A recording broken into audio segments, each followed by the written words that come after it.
Activity serves no purpose whatsoever.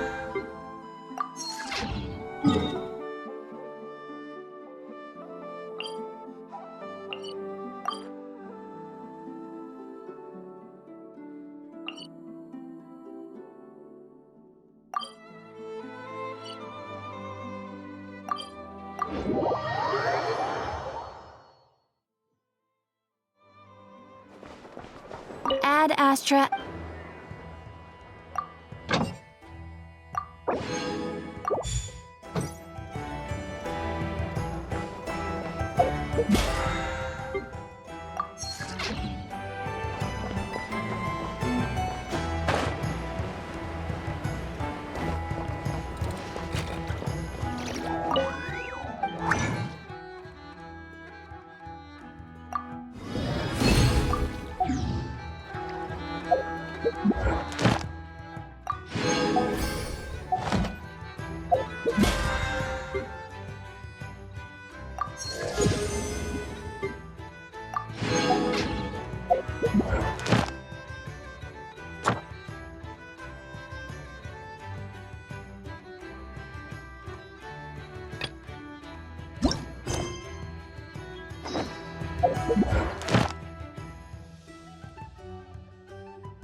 Ad Astra. Thank you for completing today's commissions. Here is your reward.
Come on! Come on! Wait for me!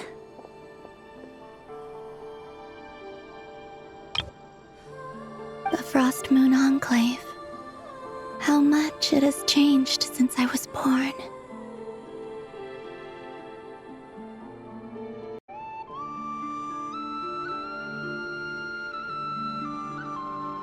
These decorations, they're so heavy.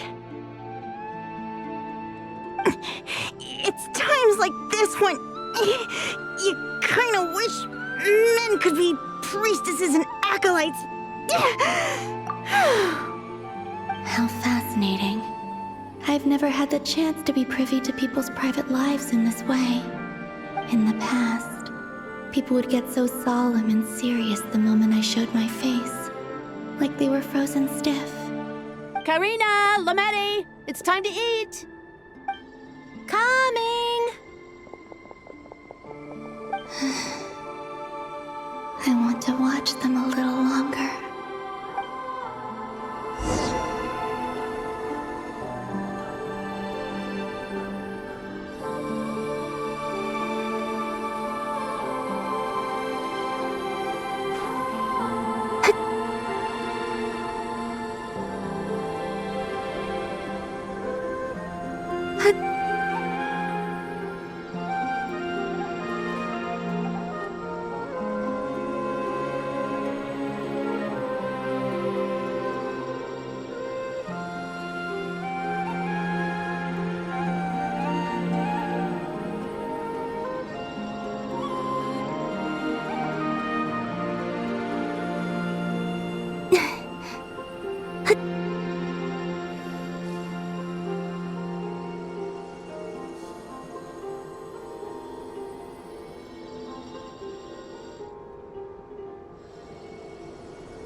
So just fill these balloons with air, right?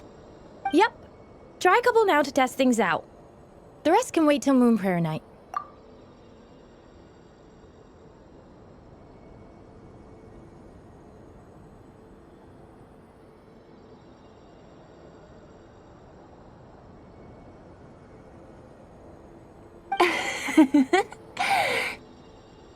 Think fast. Rita!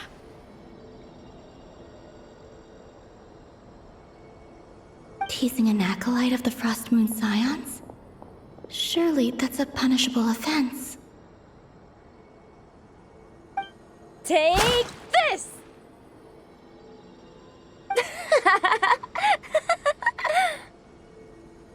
Huh?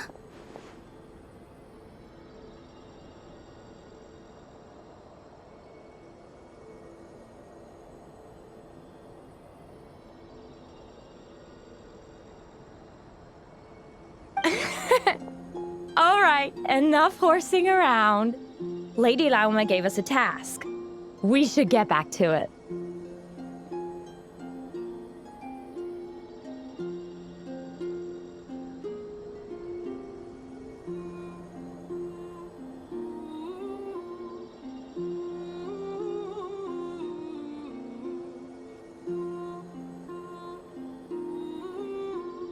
The task is just to check that the balloons don't leak, right? Doesn't matter if we fill them with air or water. Yeah. Okay, you got me there. And you got me there. But still, we can't use all the balloons before the festival even starts. We won't use all of them. And as long as Lady Lauma's trusted acolyte doesn't snitch, this can stay as a little secret between friends. A couple more can't do any harm, right? Oh, you menace. Then, think fast!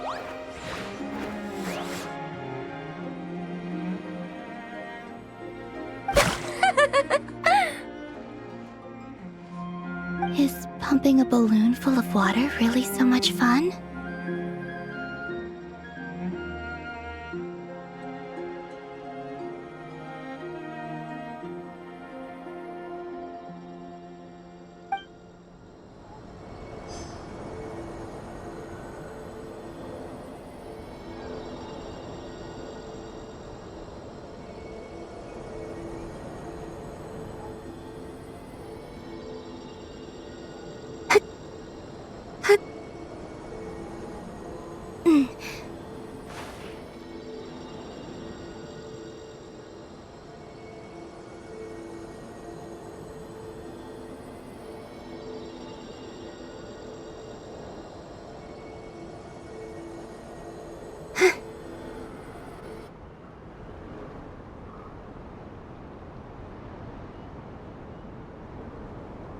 I'm sure you're both tired from playing all day. Come on, eat up. A plain, humble meal. That has always been the way of the Frost Moon Scions. Huh? How come Lametti got a midsummer berry dessert? Oh, I always get Lockaberry. I don't mind sharing. You can have a bite of mine if I get to have a bite of yours. They're sharing food? I've never shared food with anyone before. Even at the Harbinger tea parties, everyone just ate off their own plate.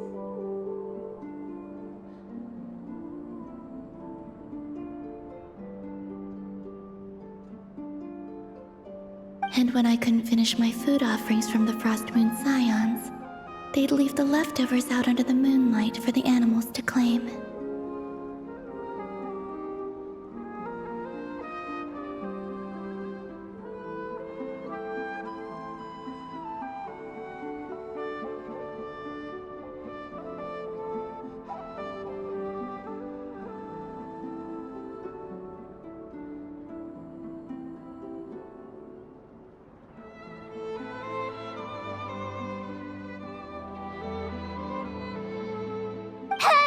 That was 2 bites!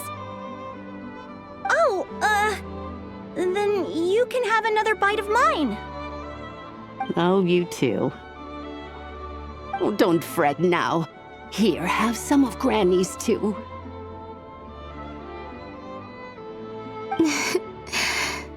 So this is what it means to be family.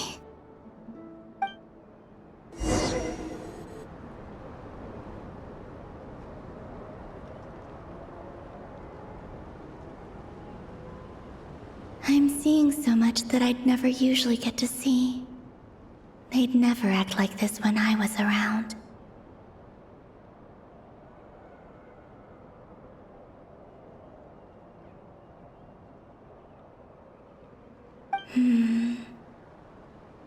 It's nice, being able to just watch people in peace in these final moments.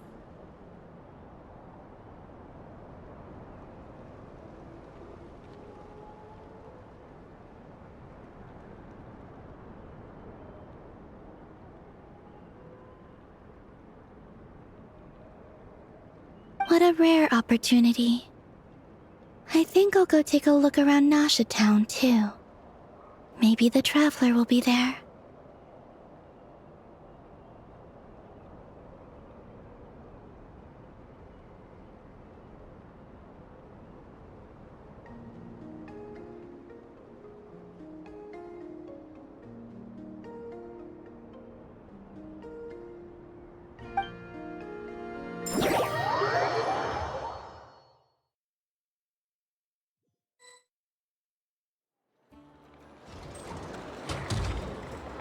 After the War of Funerary Flame, the Moon Goddesses were no longer recognized by Tevat. They lost the whole foundation for their existence.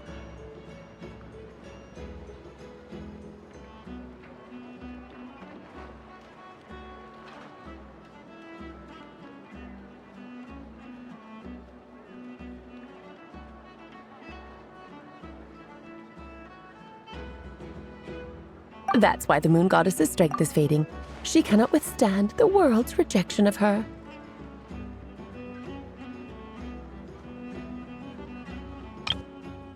After the War of Funerary Flame, the Moon Goddesses were no longer recognized by Tevat. They lost the whole foundation for their existence.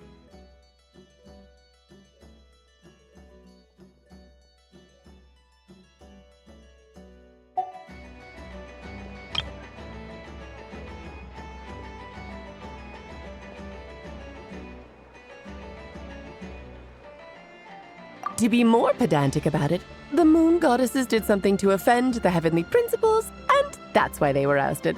Something of a recurring theme in Tevat's history.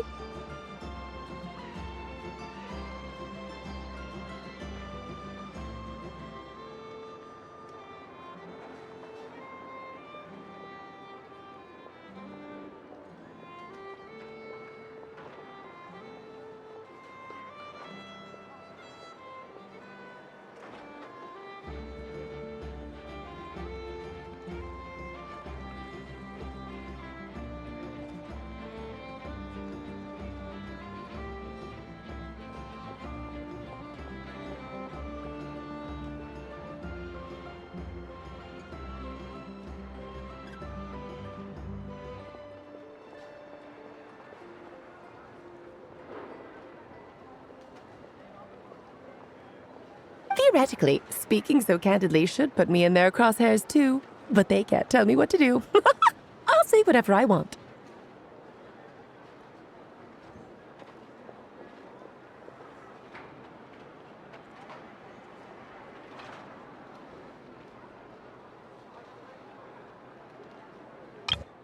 Theoretically, speaking so candidly should put me in their crosshairs too, but they can't tell me what to do. I'll say whatever I want. Anywho, the Moon Marrow energies were but a drop in the bucket for her, and that battle against the Ray Hair of Solnari only weakened her further.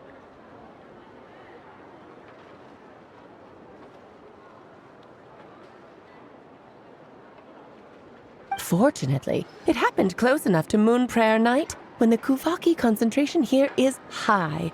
That's the only reason she managed to survive this long.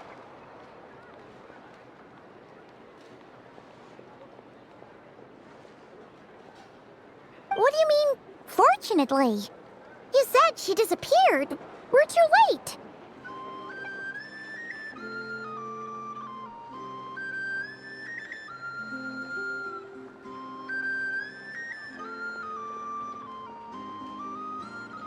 Oh, what a headache. I thought this was all common knowledge. I guess I have some more explaining to do. Okay, buckle up. It's time for another lecture.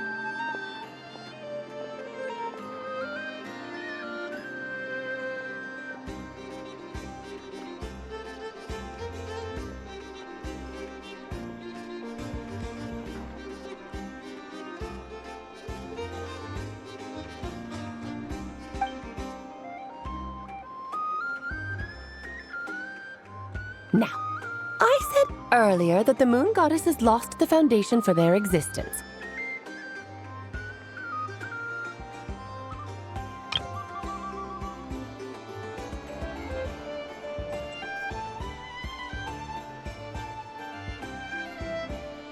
The reason for that has to do with the natural order.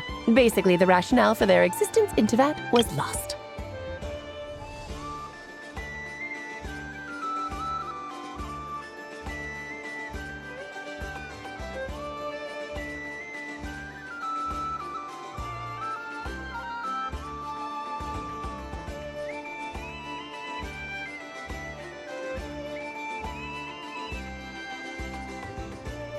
The same logic applies to the present moon goddess too.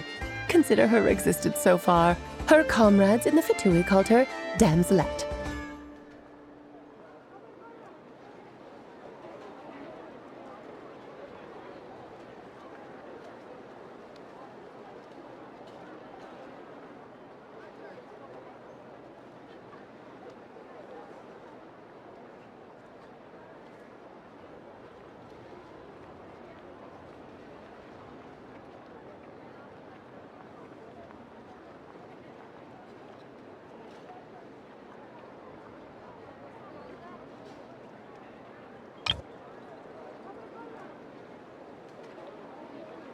And she was worshipped as Kutar by the Frost Moon Scions.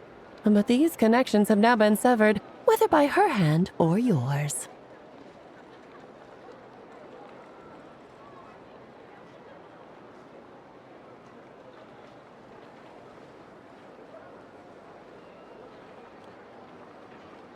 So, the rationale that once sustained her existence is now gone.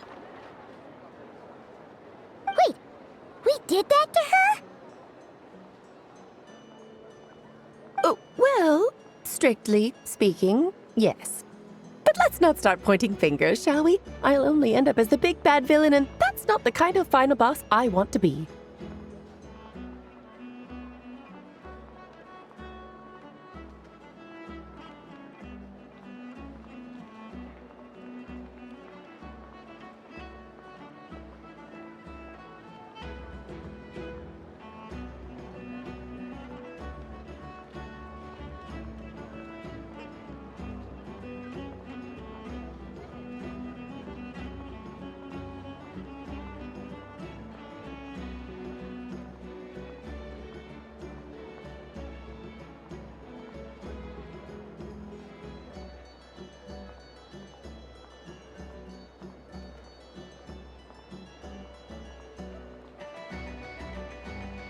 Of course I do. I'm only the greatest mage in the whole entire world.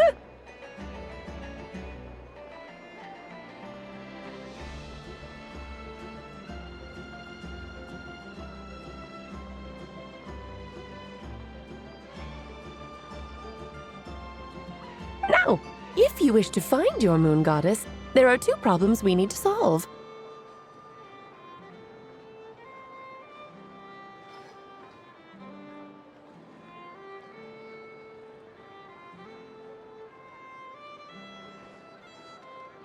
Firstly, we'll need to strengthen the connection between her and Tevat, at least enough to sustain her until Moon Prayer Night.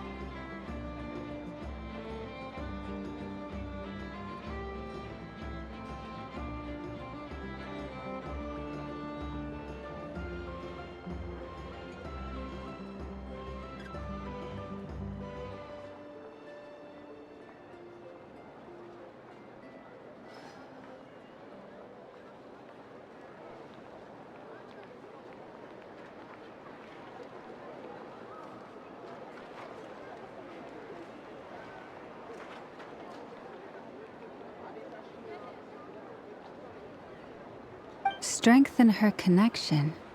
But does that mean I'll have to rally all the Frost Moon faithful behind this?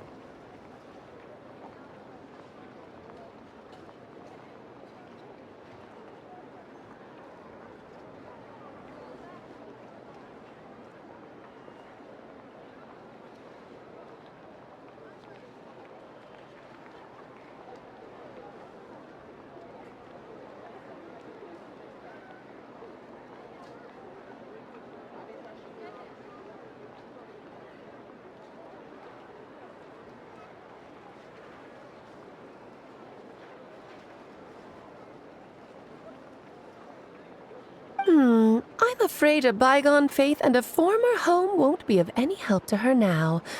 Do you know her name?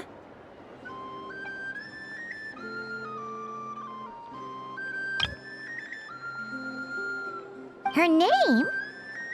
Oh, yes. Names are very important things. A name is a fundamental concept that anchors one's entire existence. Then your first job is to find it. As a moon goddess, I'm sure she must have a name she identifies with.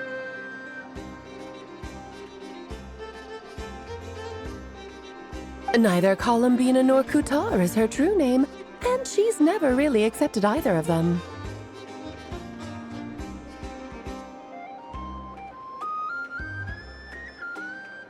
So, finding out her real name is enough to sustain her existence?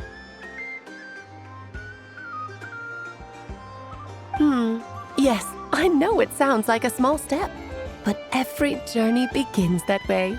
So for now, that's all we need to focus on.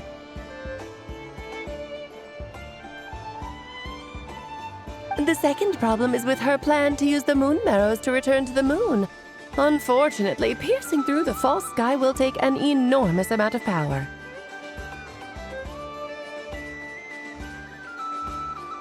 Given her current condition, she won't be able to provide anywhere near enough power, even if she recovers her physical form.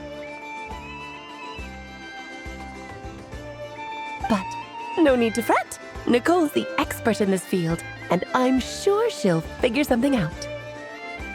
Wait, Mage N is going to help us out too? That means we've got 2 Hexacircle mages on the case.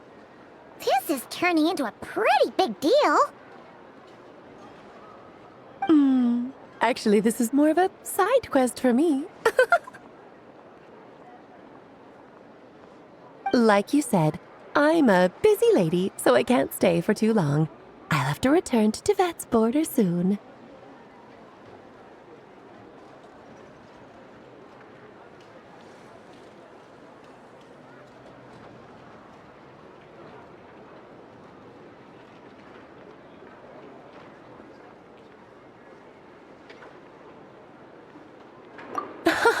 That's the upside you get for looking out for my little Klee. Hopefully that will incentivize you to carry on keeping her company in the future.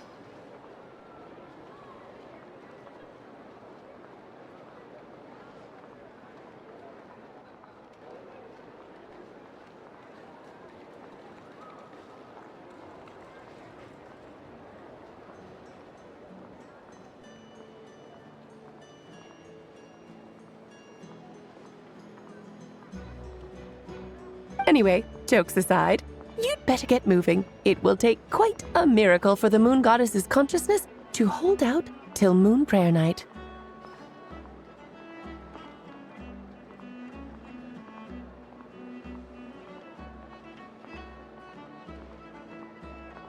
Oh, I suppose I might as well tell you where Nicole is before I leave. Off you go now. Time to meet your new friend. Yes, and a little suggestion. Don't forget to mind your heads.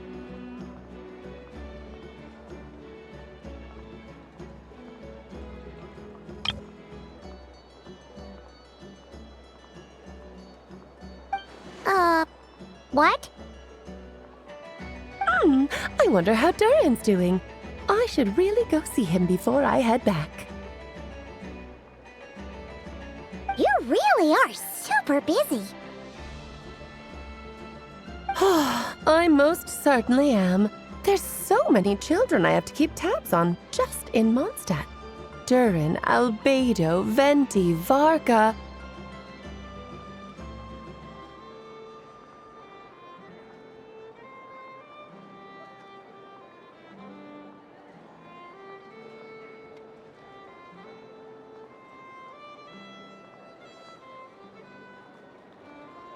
Clay didn't make the list, huh?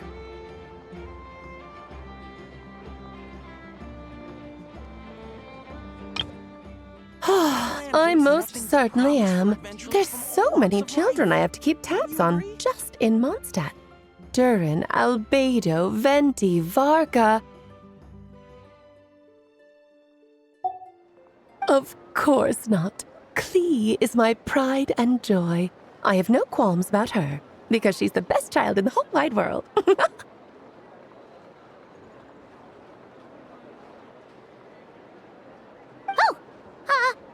Yeah.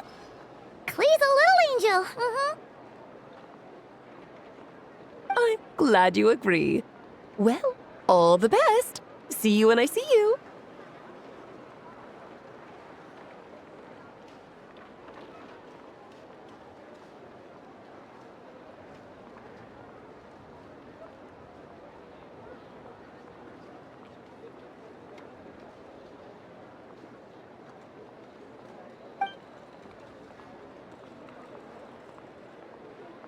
She left in a hurry.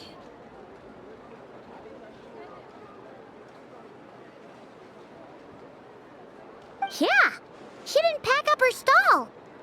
Should we handle it for her?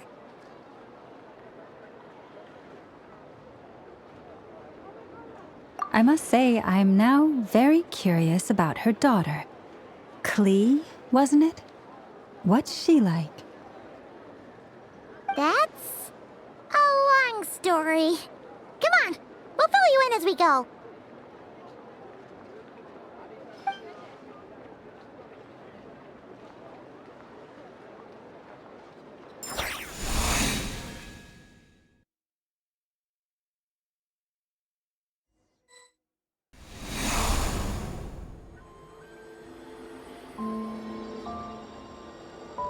What a lively place.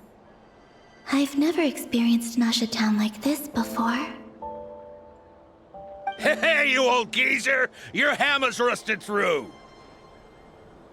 Who are you calling old geezer?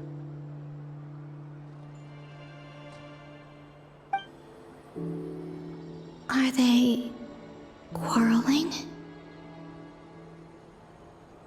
I'm looking right at him! You've really gone downhill since giving your daughter free rein in the workshop. Can you even swing a hammer anymore? It shouldn't take you days just to fix a single chair!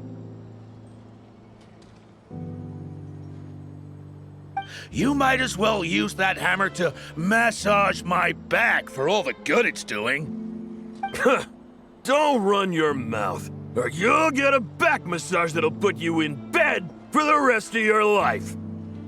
Look, the materials haven't arrived yet, all right? You know how busy it gets in the days before moon prayer night. I'll bet you send all the materials to your little princess. Blood's always thicker than water, huh?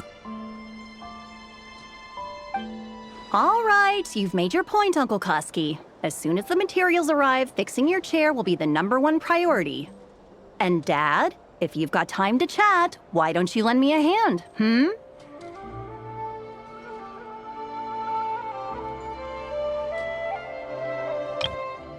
All right, you've made your point, Uncle Koski. As soon as the materials arrive, fixing your chair will be the #1 priority. And Dad, if you've got time to chat, why don't you lend me a hand, See? Lolka knows what the score is.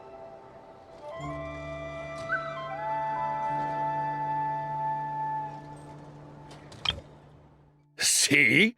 Lolka knows what the score is. I guess they're friends. But the way they spoke to each other was so ugly. Then again, It wouldn't be the first time I've seen something like this. Columbina! Sing outside my door in the middle of the night one more time, and I'll unscrew your vocal cords. You hear me? Oh, Zandrone.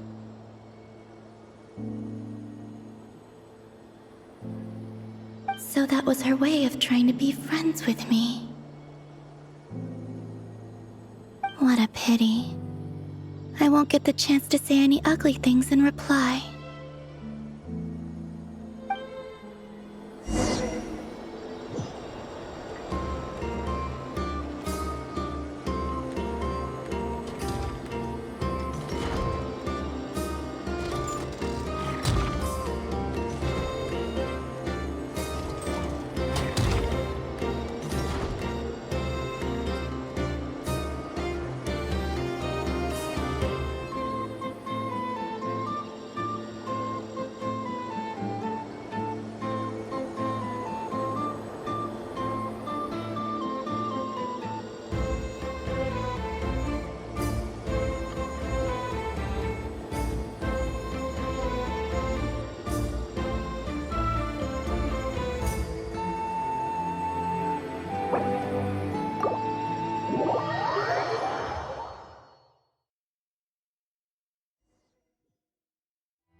What a lively place.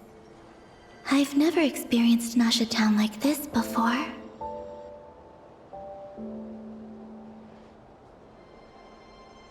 Hey, you old geezer! Your hammer's rusted through! Who are you calling old geezer? Are they quarreling?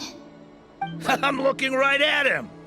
You've really gone downhill since giving your daughter free rein in the workshop. Can you even swing a hammer anymore? It shouldn't take you days just to fix a single chair!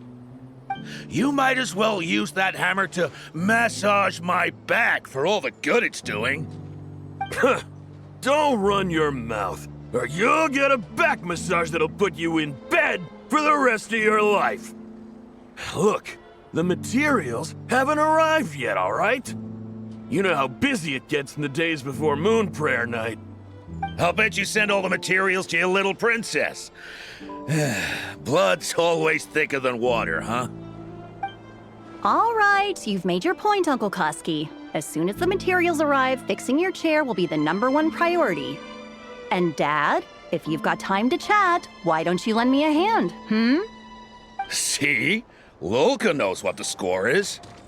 I guess they're friends. But the way they spoke to each other was so ugly. Then again, it wouldn't be the first time I've seen something like this. Columbina! Sing outside my door in the middle of the night one more time, and I'll unscrew your vocal cords. You hear me? Oh, Zandrone. So that was her way of trying to be friends with me. What a pity. I won't get the chance to say any ugly things in reply.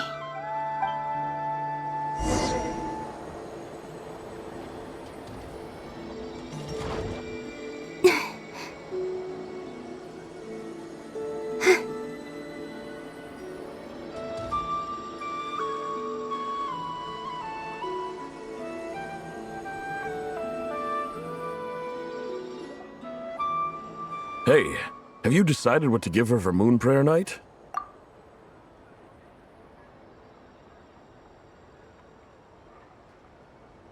I sure have. She's gonna get the surprise of her life when she's least expecting it. Then I'll whip out the ring and pop the question.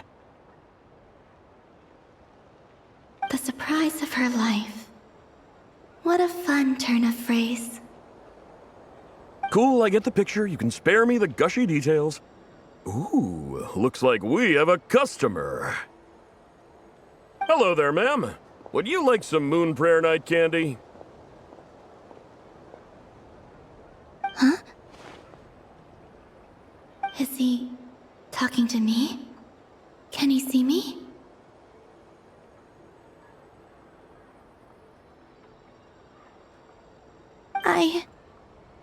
Here you go.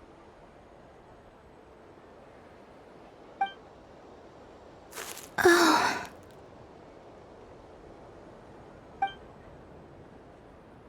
Come back anytime. Right. Now, where were we?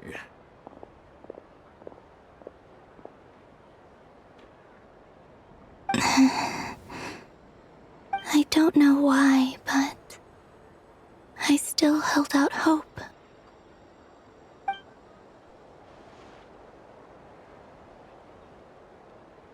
The most important thing right now is to find that mage. This name thing seems super important too, but where do we even start looking? I'd better go pay the Fatui a visit.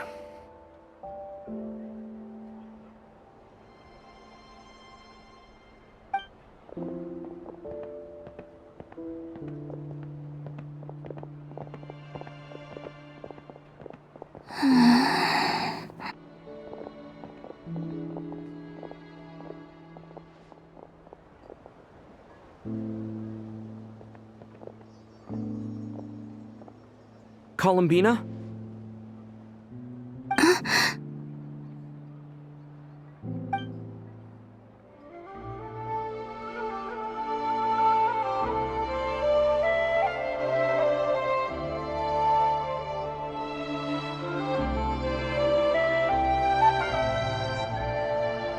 traveler. Let's go! This is no time to be spacing out!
Where are they going? They mentioned a mage and... a name?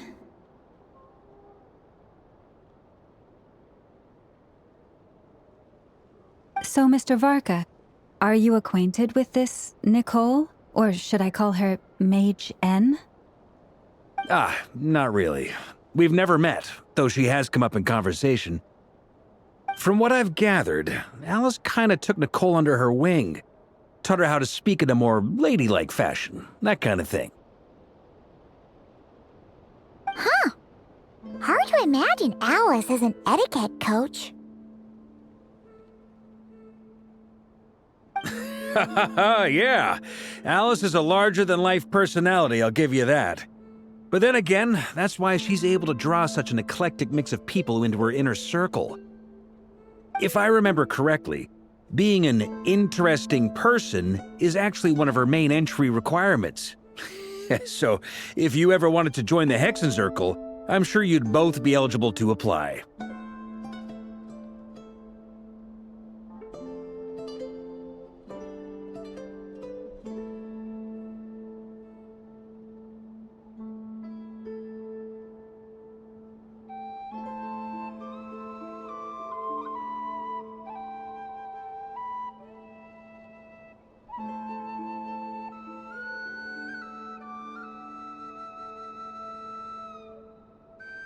Hey! Don't go around making promises on Alice's behalf! I wouldn't dare. I'm just trying to paint a picture of the Hexenzirkel for you. Okay, sure. Anyway, since none of us have ever met Nicole, how are we supposed to find her? We can't just go up to every woman in sight and ask, "Hey, are you Nicole?" Maybe something she's wearing will give it away? Like, a windbloom pinned to her chest or something. Wait a minute. Alice never said Nicole was from Mondstadt. Oh, true.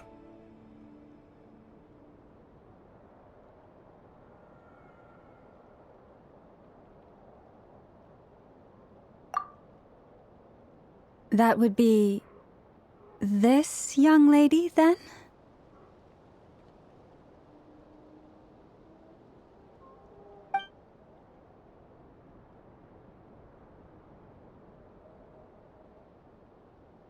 Hey there! Sorry to disturb you, but... are you Miss Nicole? Varka, Knight of Boreas of the Knights of Favonius. Alice might have mentioned me before.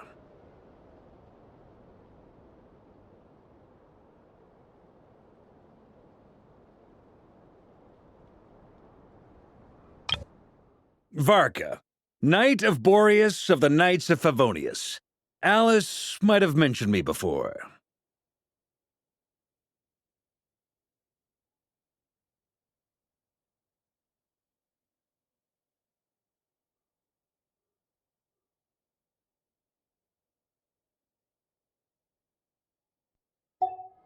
Mm-mm.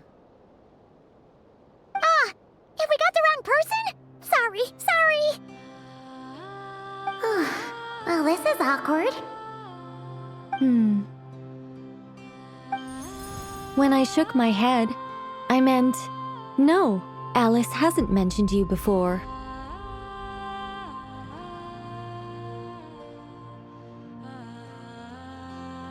Huh? Where is this voice coming from? My apologies. For certain reasons, I am unable to speak. This is the only way I can communicate with you.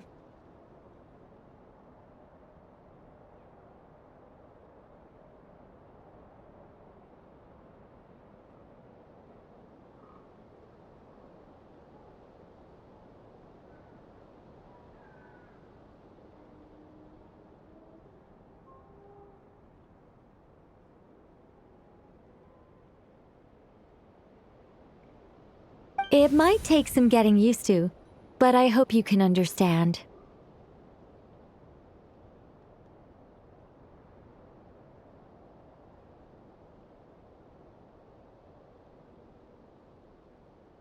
Hey, it's fine. I'm more shocked by the fact that Alice never speaks about me. I mean,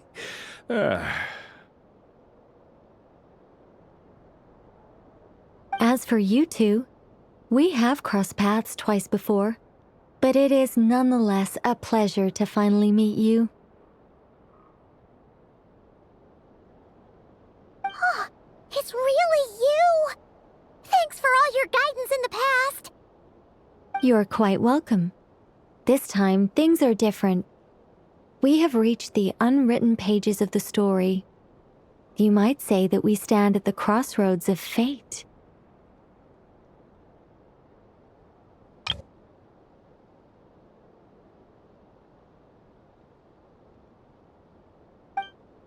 Now then, allow me to formally introduce myself. My name is...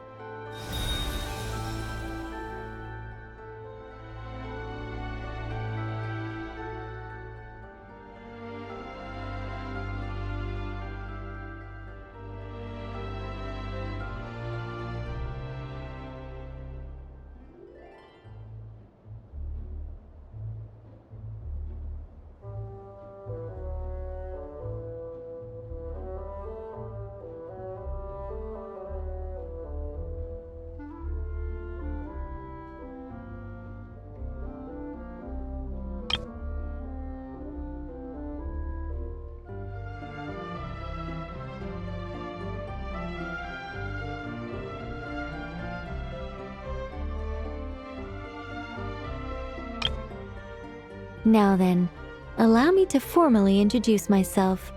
My name is... You're quite welcome. This time, things are different. We have reached the unwritten pages of the story.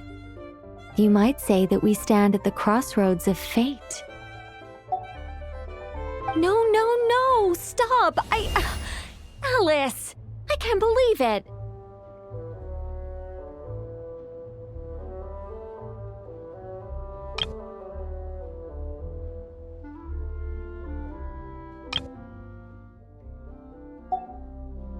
I had a whole speech prepared. I'd agonized over every single word.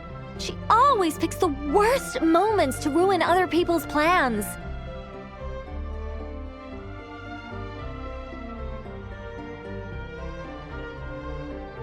I'm so sorry about that. Alice took the liberty of devising some bespoke self-introduction magic for each member of the Hexen Circle.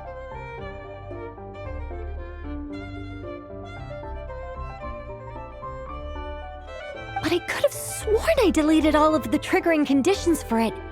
How did it bypass everything? Oh gosh, this is so embarrassing.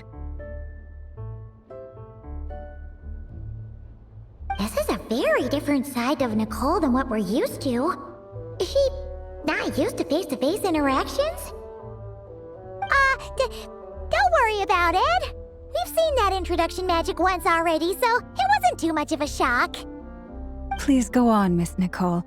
We'd love to hear what you have to say, or, well, communicate. Huh? Are they talking to this lady? But...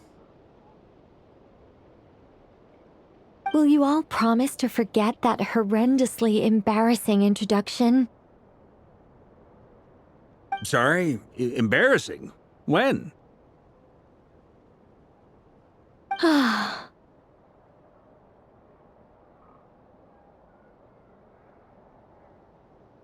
Yes, my name is Nicole, and I am one of a very few angels who have retained both their preferred form and their power.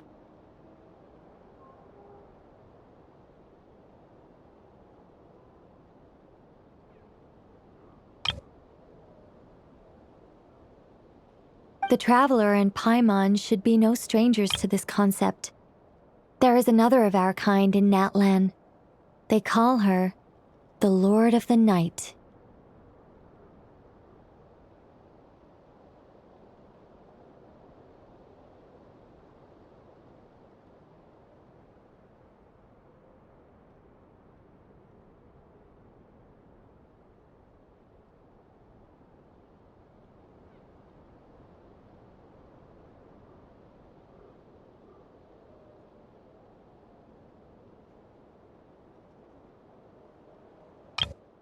Yes, the Traveler and Paimon should be no strangers to this concept.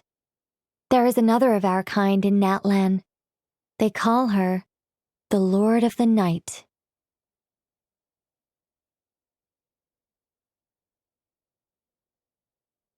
The Traveler and Paimon should be no strangers to this concept. There is another of our kind in Natlan.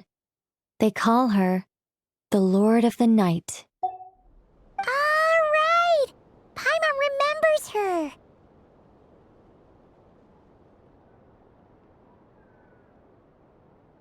Yes.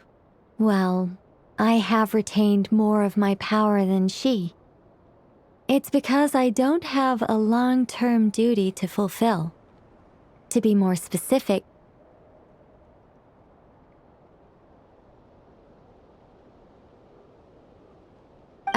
no.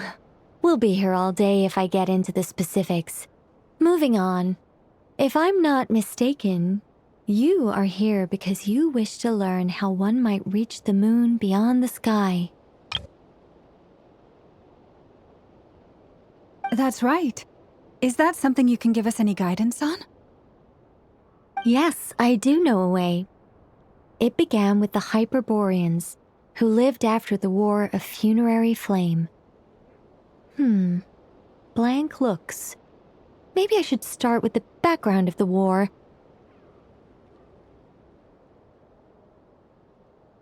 Or maybe not. It shouldn't be an issue. I'll fill in the gaps for you when we have more time. Anyway, after that war ended, the three moons retreated to beyond the false sky.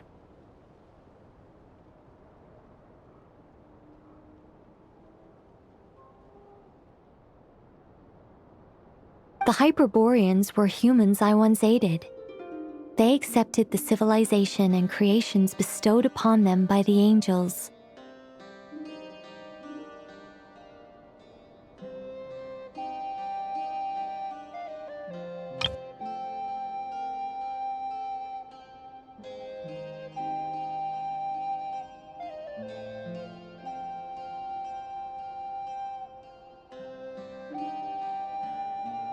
But despite accepting many blessings of the angels, many among them still held on to their faith in the moons. They were reluctant to accept the new order.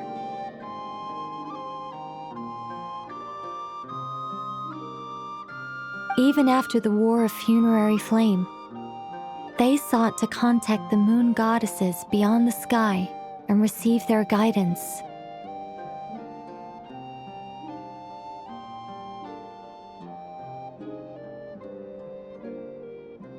But all three had passed away by that point. This mage has a unique method of communicating. Is she talking about the moons?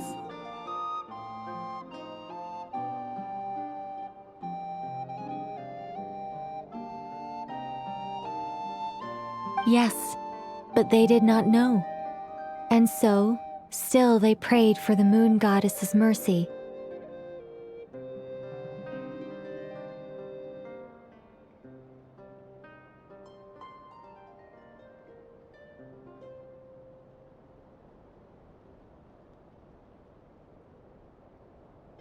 After building titanic structures that consumed vast amounts of Kuvaki, at last they glimpsed the moons and heard their voices.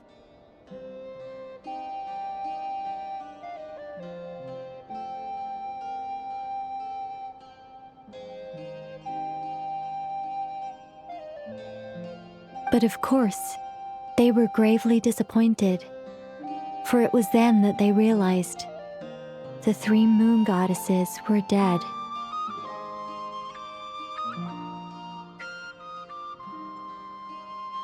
Oh, that's such a sad story. It is. Humanity was in a very sorry state at that time. The angels who had once aided them were gone, and the War of Funerary Flames had left them homeless and destitute.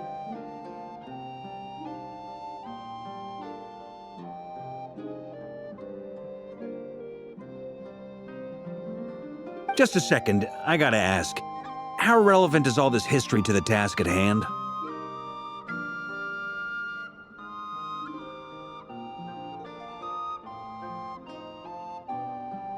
Well, I mean, it's...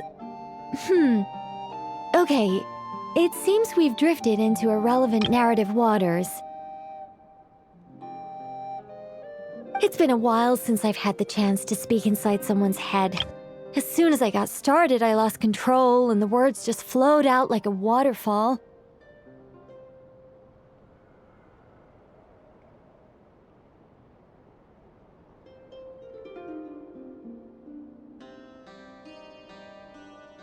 What I'm trying to say is... Right, yes, that's it. The relevant part is the ritual created by the Hyperboreans.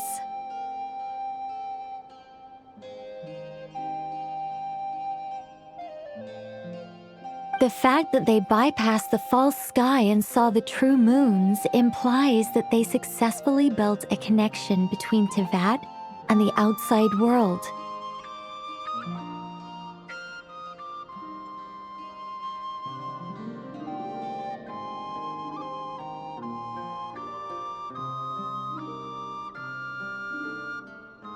Which means, with enough Kuvaki and a sufficiently stable connection, it should be feasible to send one person over the border.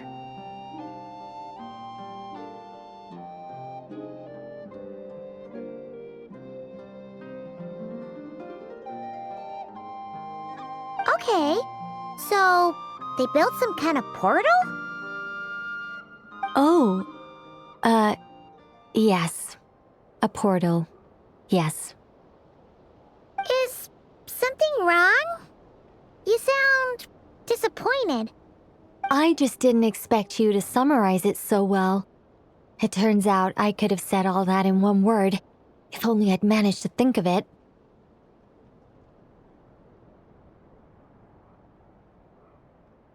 No, please, it's fine. This is invaluable knowledge. I'll be sure to record and preserve everything in writing. Oh, really? Well, in that case, I suppose I could backtrack and add some more detail. I did gloss over a few things so far. Whoa, whoa, whoa, time out. Let's summarize what we've got first. The Hyperboreans were the last ones to use this method, right? So we somehow need to find whatever structure they built and make sure there's enough Kuvaki to power it up. Luckily, we have the moon marrow of both the eternal and iridescent moons, so we're all good for Kuvaki. Which means the key issue we need to focus on is finding the place. Am I right so far?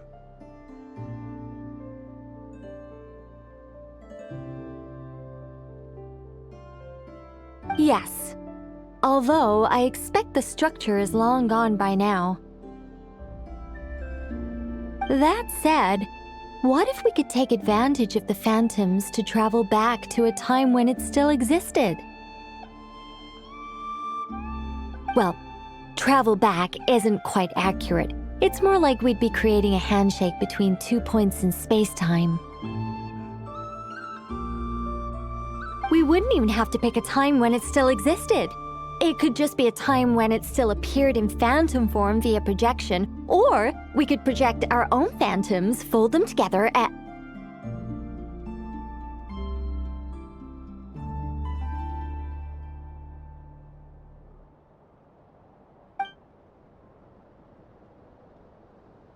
You look lost. Was that too hard to follow? Yeah, things got a little, technical there. Paimon's brain is reaching capacity. All right.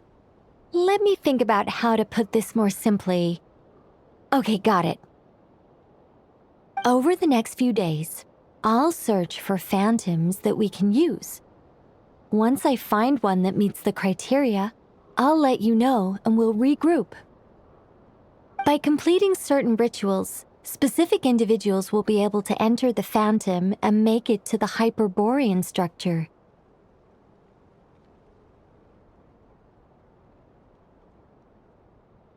If everything checks out and it looks feasible, we'll just need to wait for Moon Prayer Night, and we can send the Moon Goddess back home. I'm really skimping on the detail here. Is this making any sense at all? I think so. For now, we'll just wait to hear from you. Yes.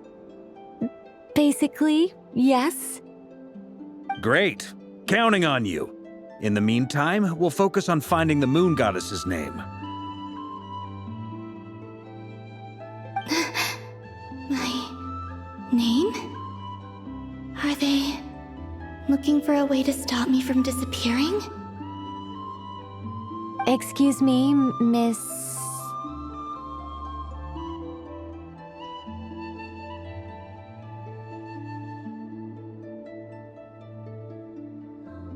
Go on, Miss Nicole.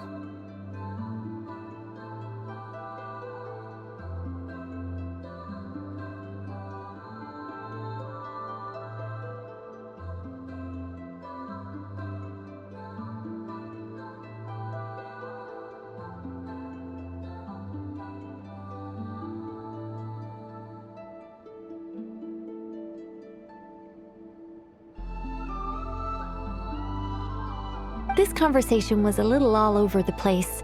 I didn't catch your name. I am Lauma, of the Frost Moon Scions. Ah, I did wonder. I noticed that you listened very intently when I spoke about Hyperborea and the moon's history.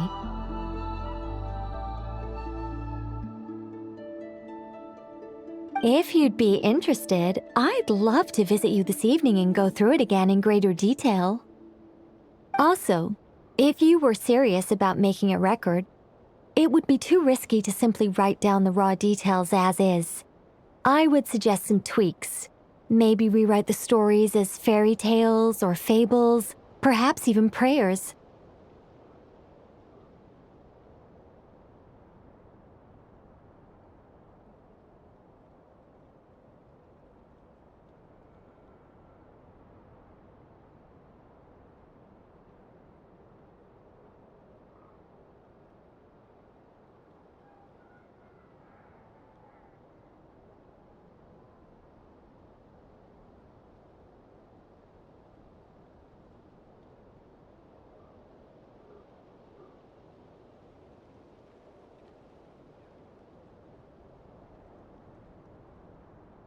Anyway, We can cross that bridge when we come to it. So, see you later then? Oh, and no need to prepare anything. Just a cup of tea will do. See ya! She seems friendly. It's just... It's so nice to find someone who's actually willing to listen. I've been dying for a chance to finally go through all this systematically from start to finish. Any longer and I'd probably start forgetting it. Now Paimon gets why Alice told us to mind our heads.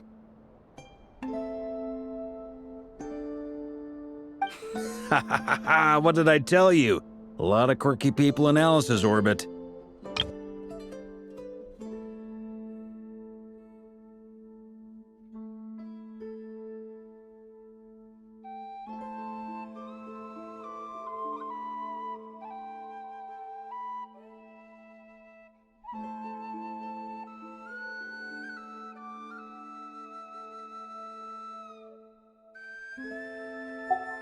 Now then, the next order of business is, where do we start looking for the moon goddess's name? Maybe the rest of what Nicole has to say might give us some clues.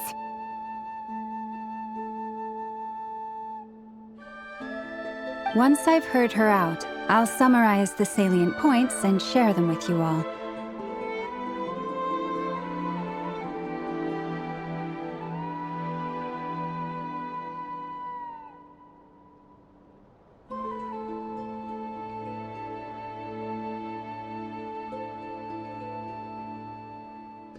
I'm also inclined to review our other documents. Yes, our faith was first established by our Hyperborean ancestors,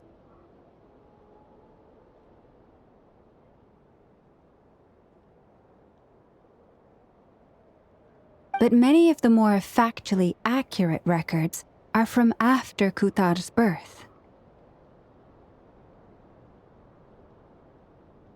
Sounds like we're gonna follow Columbina's journey through Duvat, huh? In that case, we'll start by heading to the Frost Moon Enclave. Sounds like a plan. Take this with you. I'll see about getting in touch with the Fatui. It'll probably just be Arlecchino and Sandroni again. They're the only ones who would want to help. Thank you, Mr. Varka. Sounds like a plan. Take this with you. I'll see about getting in touch with the Fatui. It'll probably just be Arlecchino and Sandroni again. They're the only... Ha ha ha ha! Don't mention it. Honestly, I'm more comfortable dealing with the Fatui than prying into the details of a young lady's childhood. Catch you later.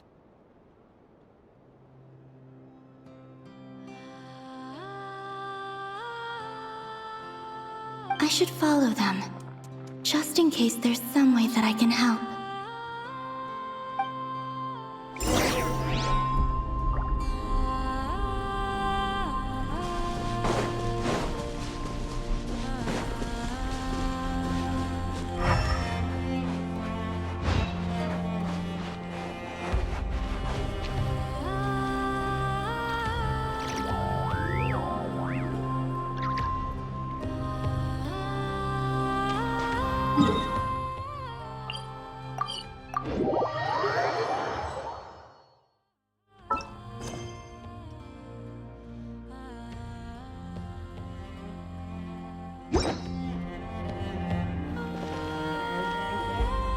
A while ago, I took the time to organize all documents in our possession that pertain to Kutar. What you see here is the material I consider reliable. You're saying there's unreliable material too? Yes. Most of the information we have was transmitted through an oral tradition. Inevitably, some of her stories were mythologized and deified over the years through countless retellings. That's why I organized them into reliable and unreliable.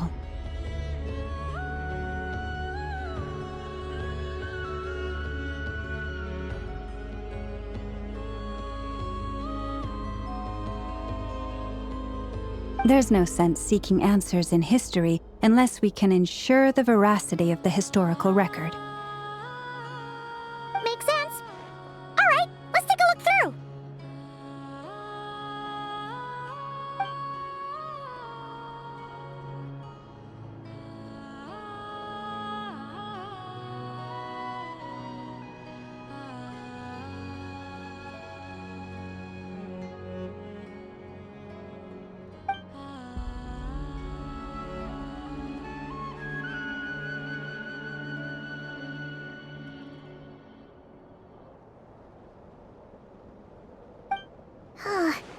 Almost all these records refer to Kutar instead of Columbina. Although neither of those is her real name. Paimon's not sure what point she's trying to make.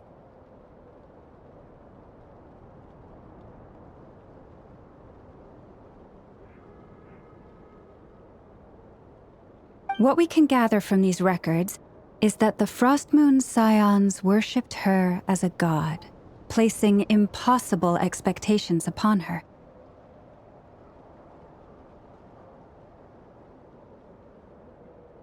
I cannot fault them for their earnest faith, but for all their devotion, worshipping her day in, day out changed nothing. I imagine that none of it resonated with Columbina. It wouldn't surprise me if, even back then, she had already begun to reject the name Kutar and everything it represented. Lama speaks the truth.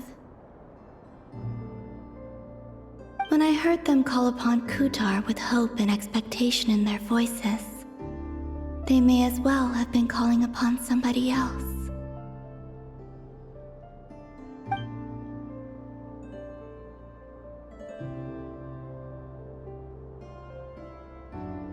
Well, that's a bit complicated.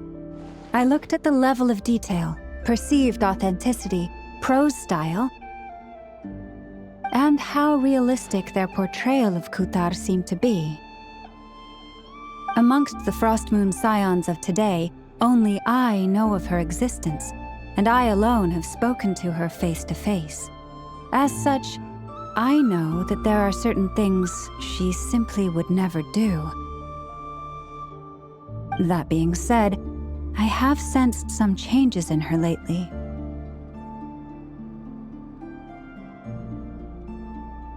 Changes? Me? Seems like this is getting us nowhere. For what it's worth, why don't we check the unreliable sources too? Sure. Give me a moment.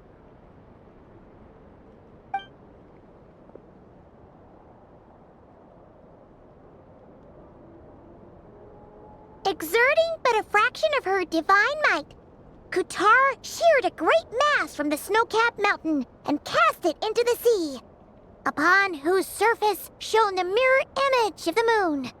Thus was formed the island of Hisi. Yeah, right. That doesn't even begin to pass the sniff test. The 3 moons are not but lies through and through. Only one moon has ever shone for us, and Kutar is her name.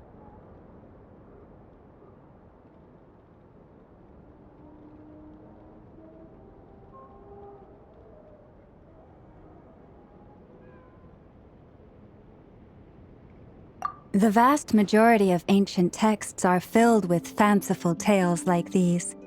I trust you understand my criteria a little better now.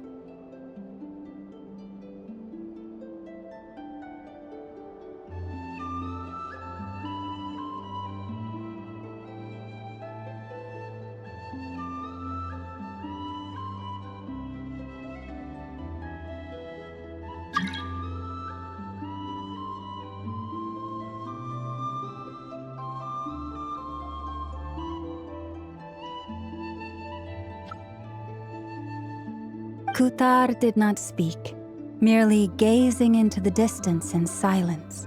And where her gaze landed, this was her prophecy.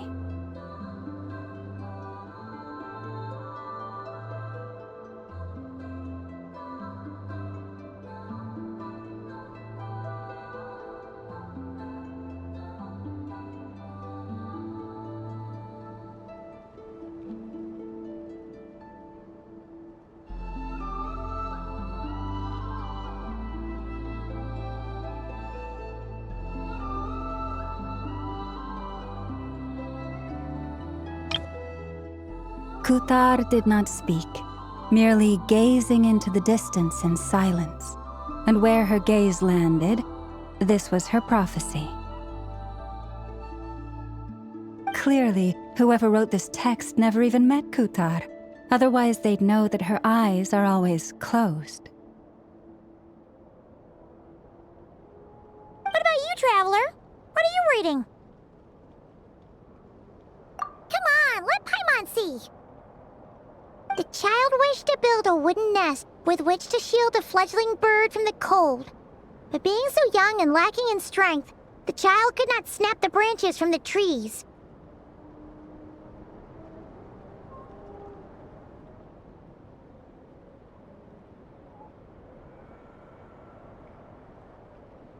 Kuthar was passing by. Upon seeing the child, she summoned forth the Kuhenki, who built a beautiful nest for the child.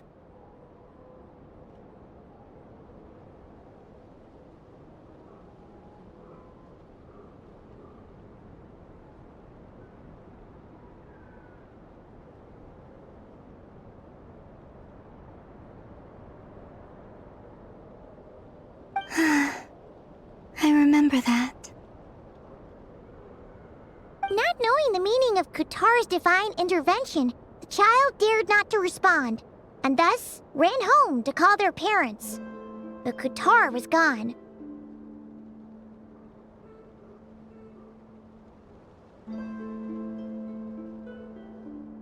The moon chanter declared the event a miracle and took the nest as a relic, placing it on high for all to see. The child was named as one favored by the goddess and was greatly respected amongst the people.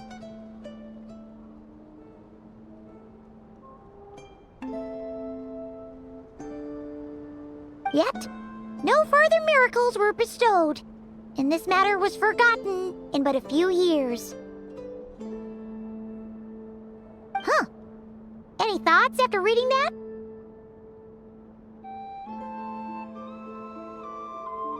Yeah. Palomina probably just wanted to join the kid in making nests. Ah. I'd originally considered this a fabrication, because Kuthar did not perform any similar actions in subsequent records. But now that I think about it, it does seem like something Columbina would do. It's just that...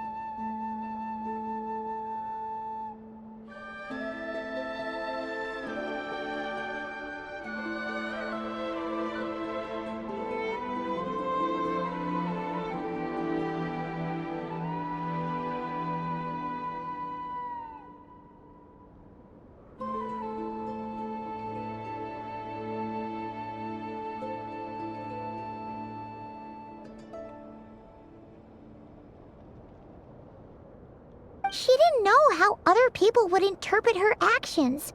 She was probably worried about making things difficult for people, and so she gradually stopped joining in.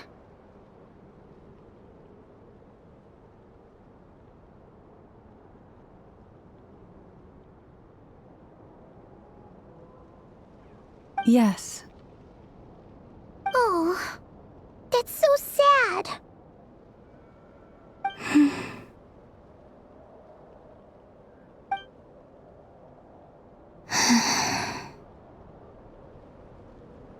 And now, I can make no such gestures of warmth, even if I want to.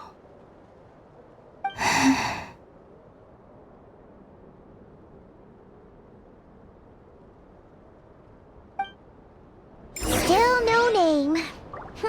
That's a bit of a shame. But we did learn some interesting stories. That's gotta count for something.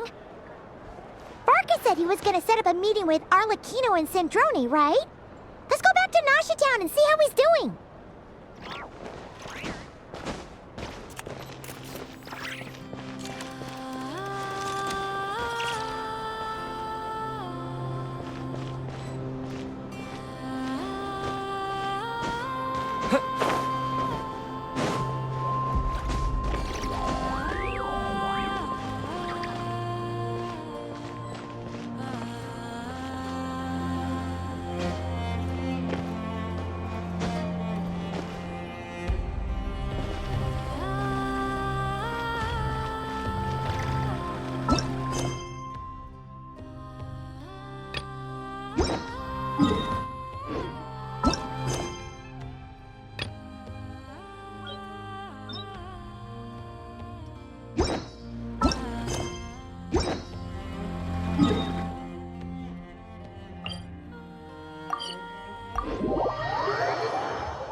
Let's see. There's Varka. Oh, and it's Durin and Albedo too. Yeah, this is pretty much the same place we bumped into each other last time.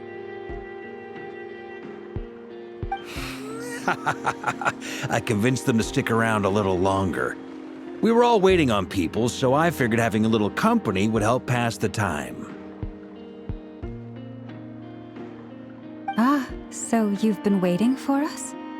Does this mean that you've already arranged things with the Fatui? Sure does. Now you're back, we can go meet up with them together. How'd your investigation at the Frost Moon Enclave go?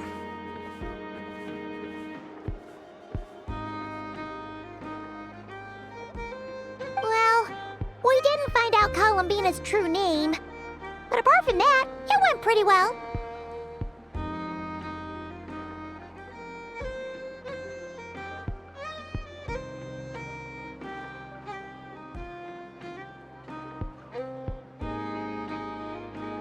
Aha, just as well that I didn't tag along then. I'm sure our moon goddess wouldn't want every man and his dog knowing all about her private life. Still, desperate times, desperate measures, I guess. Someone had to do it. So, Varka was waiting on us, but what about you two? Are you waiting for Alice? Oh, no, we already met with her. We discussed that experiment I mentioned to you last time. Oh, and she also handed me this communication device.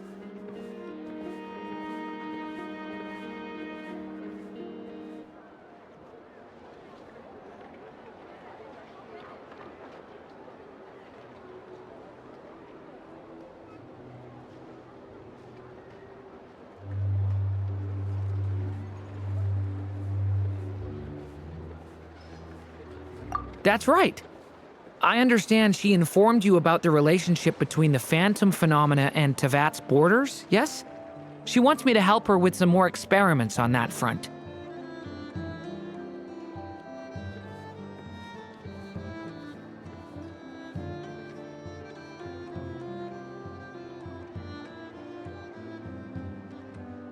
She said that she'll contact me through this device with more information.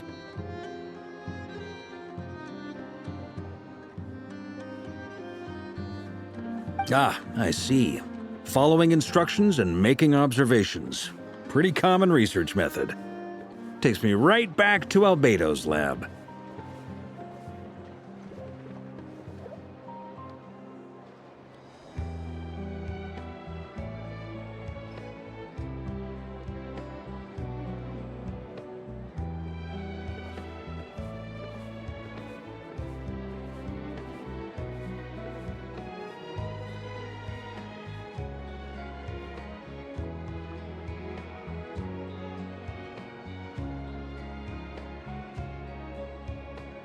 Wait, then who exactly are you meeting? Someone you know. Albedo's met him too. But I don't think Miss Lauma or the Grand Master have been introduced.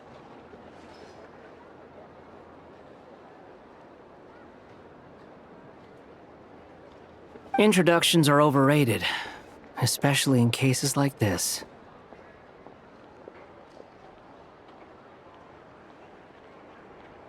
It's you! So, it's not like the academia has prohibitions against going abroad. Also, I applied for leave. I've been writing to Hat Guy since obtaining a human form. I've already brought him up to speed on everything that's been going on in Nodcry.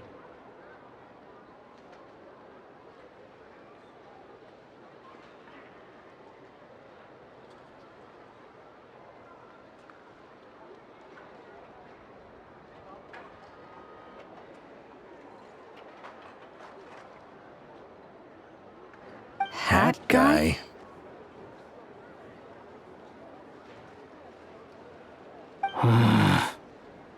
Turns out, I actually have heard that name before. Oh? Then why did you react the same way I did? I only knew the name, not the fella. But since we're all here, let's do some introductions for what it's worth. I'm Varka, Grand Master of the Knights of Favonius. Lauma, Moon Chanter of the Frost Moon Scions.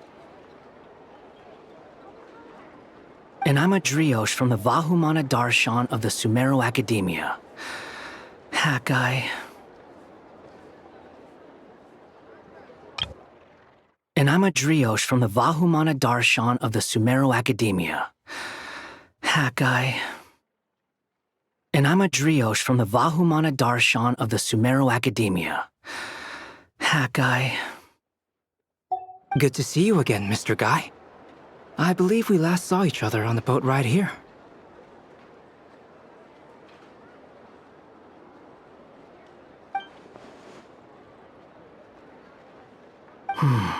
Mind you, the only reason I came here is because there's someone I want to look into. Who's that? The Doctor, also known as Dottore, second of the Fatui Harbingers.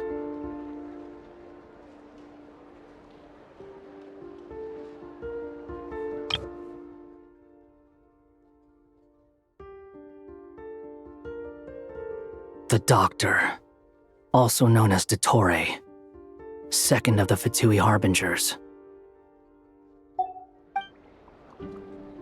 From the tone of your voice, it sounds like there's bad blood between you. I was reviewing our archives and noticed that a lot of information about him was missing. Left a bad taste in my mouth. That's all there is to it. Dottore, or Zondique, as he was then known, once studied at the Academia, but he got kicked out before he could graduate.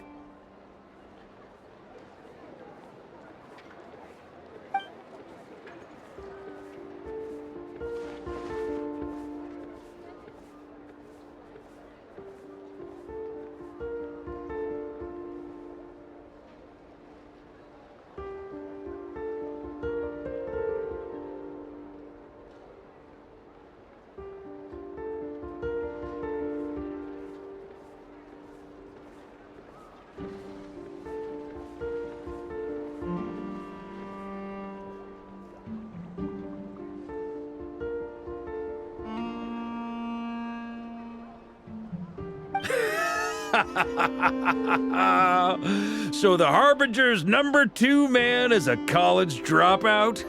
How embarrassing for them. Last we heard, he was planning something. We actually heard that a few times before, even coming to Nokrai. But we haven't seen a trace of him since we got here.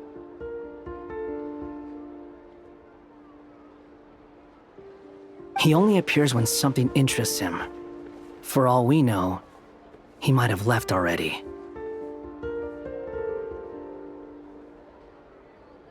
But the fact he did something here at all is worth noting. It'll fill a couple extra lines in his file.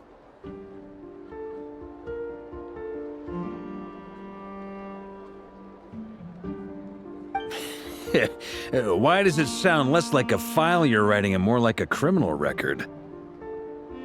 Anyway, we were just about to meet 2 of the other Harbingers. Want to come along? You might learn a thing or two about him there. Sure.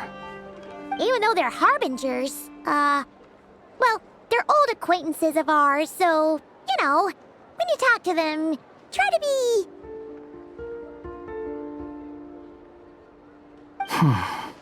I got it. The Frost Moon Scions' relations with the Fatui remain tense. Forgive me if I do not attend. In that case, we'll continue assisting Miss Alice with her experiments. Good stuff. Everyone's having a fruitful time. All right, we better get going. I'll lead the way.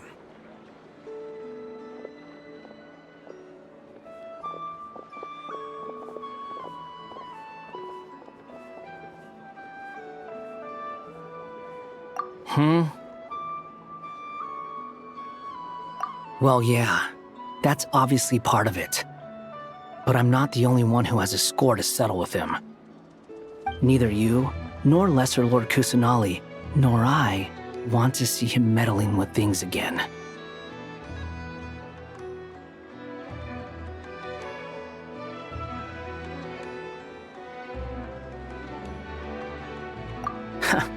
What's the hurry? Don't worry. Pigeons always know which way home is.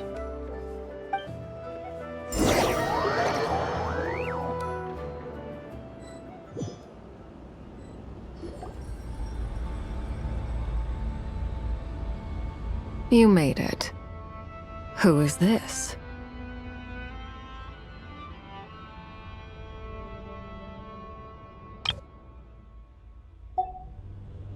A scholar from Sumeru. They call him Hat Guy. He's an old friend of the Travelers. Wait, this is the Academia representative you wrote about? He doesn't exactly look the part. I believe this will prove my identity. You'll notice it bears the seal of the Sanctuary of Surasthana.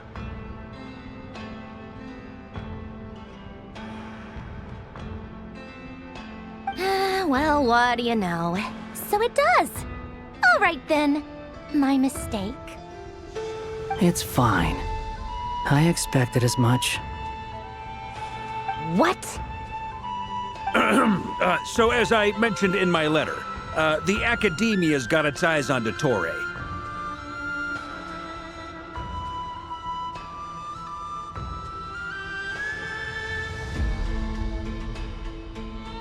But this matter remains top secret. Apart from those assisting in the investigation, the fewer people who know, the better. If anyone asks, I'm here in Notcry to pursue my personal academic interests.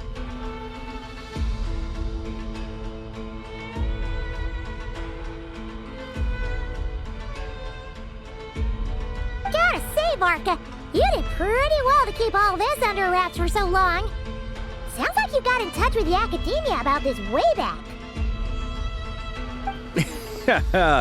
You flatter me.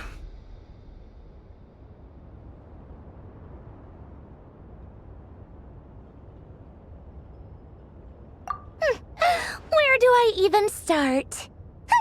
Remember that time we fought Rerir at Star Sand Shoal? He sure let me have it then, didn't he? I'll bet Dottore had that all sketched out, with me as his convenient little pawn.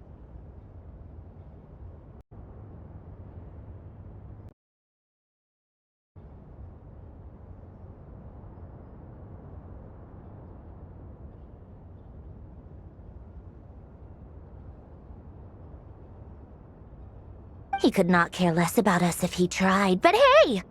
The feeling's mutual. Does Dottore really strike you as the sort who values his relationships with his colleagues?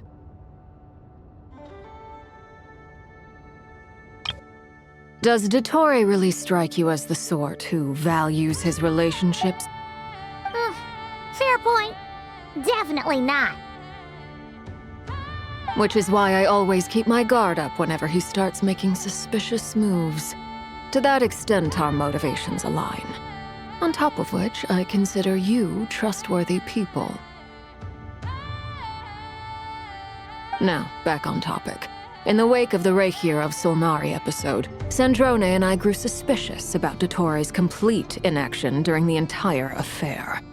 So we tried to find out what he'd been up to, but unfortunately to no avail.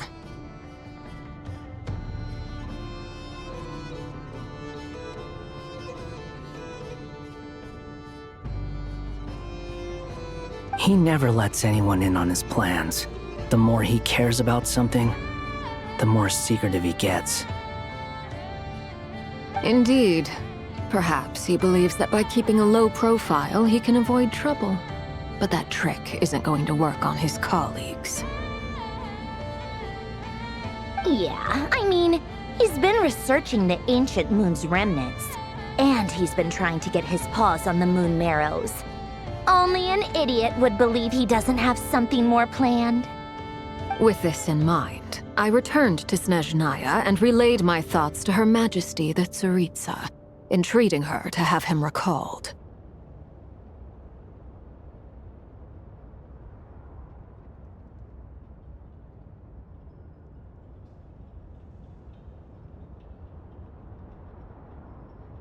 That's pretty direct. Did the Tsaritsa agree?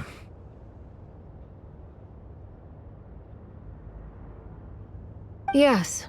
I made it abundantly clear that the Fatui's business in Nodcry is almost concluded, and we do not need 3 harbingers in this territory. Her Majesty concurred. Accordingly, Dottore has returned at her orders. I imagine he is continuing with experiments, which no one besides he would ever have any interest in. Common sense might mean nothing to him, but he's not stupid. He knows that no good can come from opposing the Tsaritsa.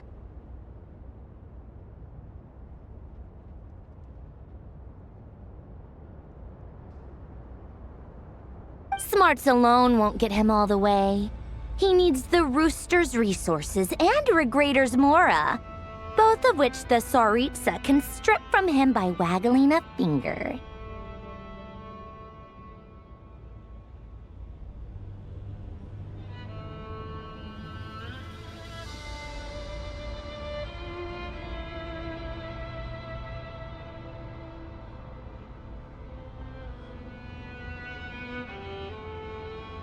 But doesn't he have a track record of publicly following orders while going against them in private? He probably has it down to a fine art by now. Wouldn't put it past him. We worked together on a research project once. Only briefly, but it was enough to show me that we're fundamentally different people. He has no interest in doing things methodically, stage by stage. His thoughts jump all over the place, and the moment his curiosity is satisfied, or he gets the results he wants, he disappears.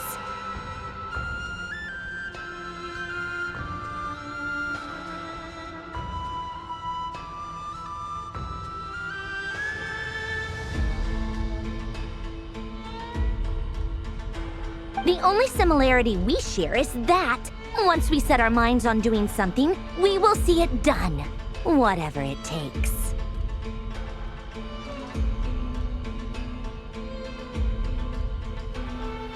Well, we definitely saw some of that in your battle with Rerir.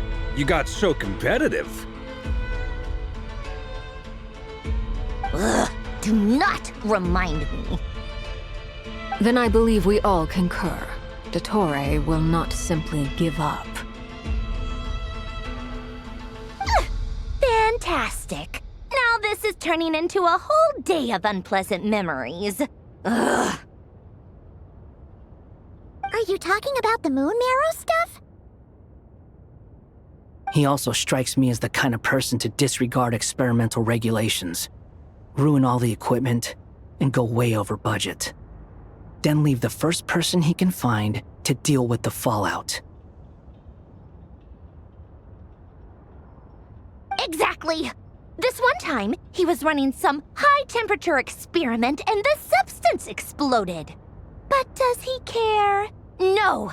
He orders his subordinates to open the device so he can observe the results, which causes the gas inside to leak out.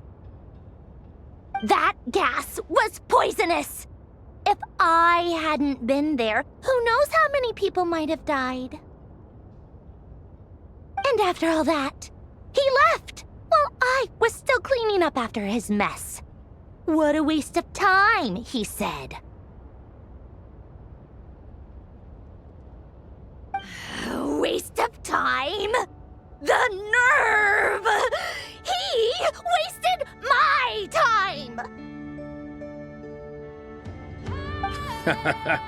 You've been bottling that up for a while, huh?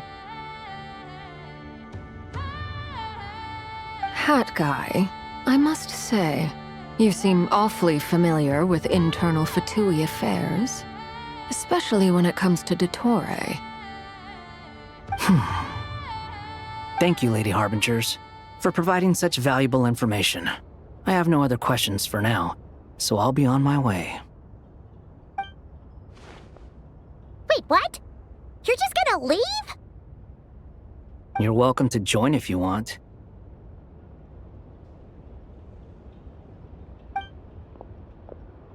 Ugh. Just when Paimon thought he'd finally mellowed out.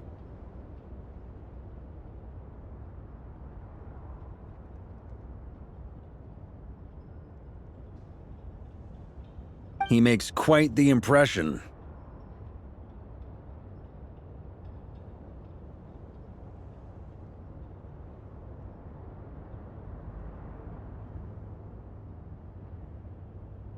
I'll say, I've met tons of headstrong people, but not many of them would join me in bad-mouthing Dottore.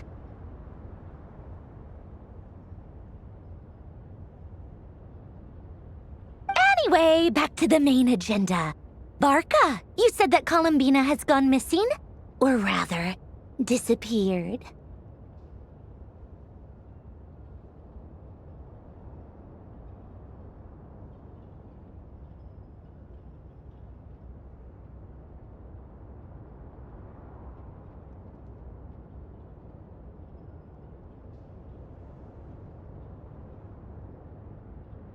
Yeah.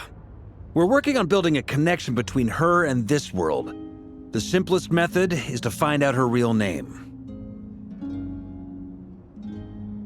I've actually asked her that question before, but she said she didn't know. Considering our relationship, I doubt she was lying to me.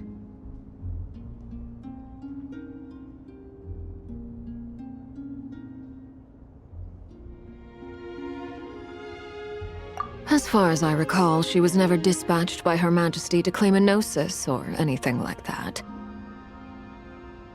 The Tsaritsa's plans had long contained a place specifically for her.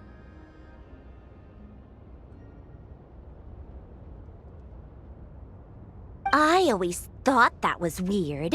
What could she do that the rest of us couldn't? Knowing what we do now, it's probably something related to Kavaki, right?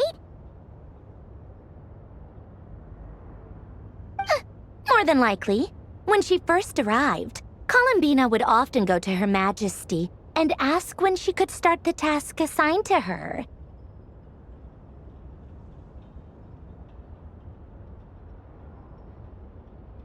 But Her Majesty always gave the same reply.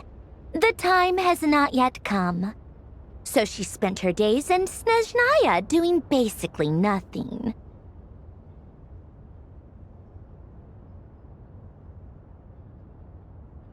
The Tsaritsa has summoned a beautiful blind maiden to be a harbinger, giving her the third seat by virtue only of her enchanting voice.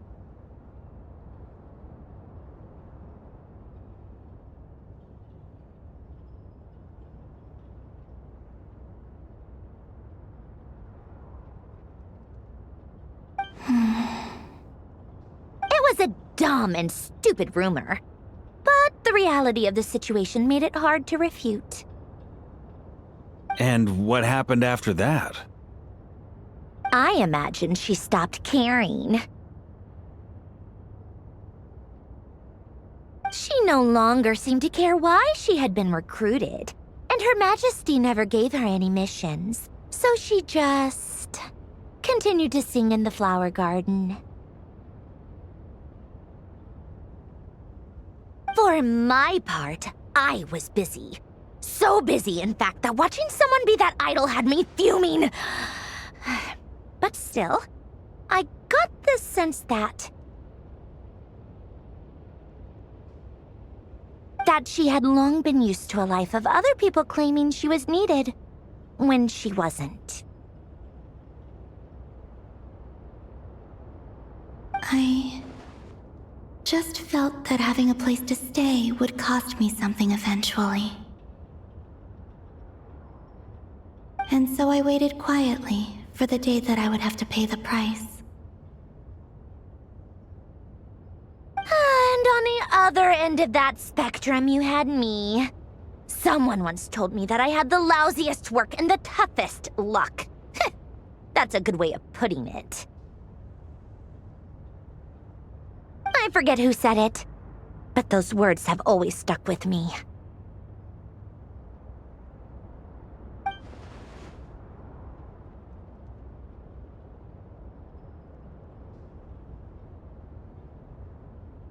But you've done your job exceptionally well all this time. Because at heart, you are a conscientious person. What is it? Something come to mind?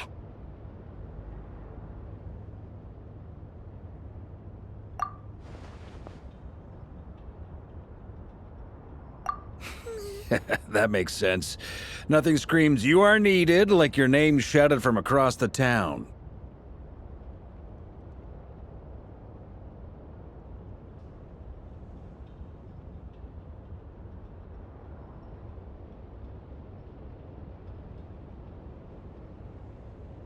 Well, good luck with it. But if you ask me, Colambina is still the most shoutable name.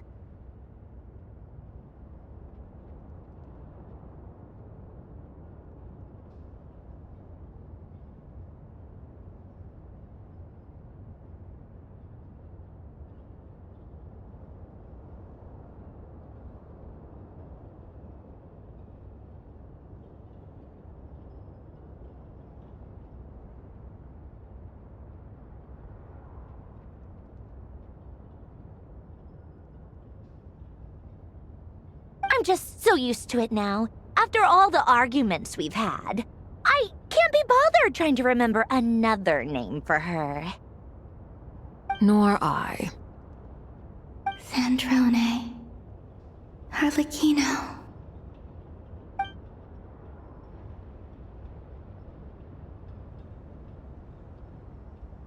Huh! It's a Sealy! Does that mean Nicole has news for us? Ladies, I thank you for your hospitality.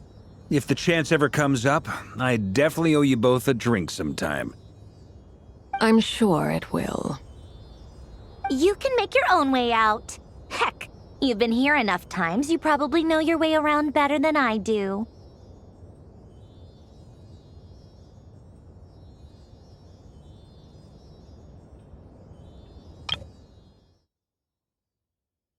Huh! It's a Sealy! Does that mean Nicole has news for us?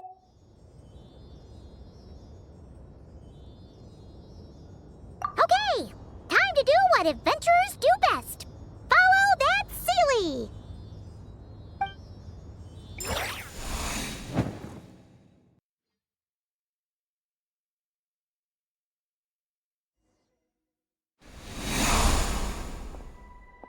Here you are.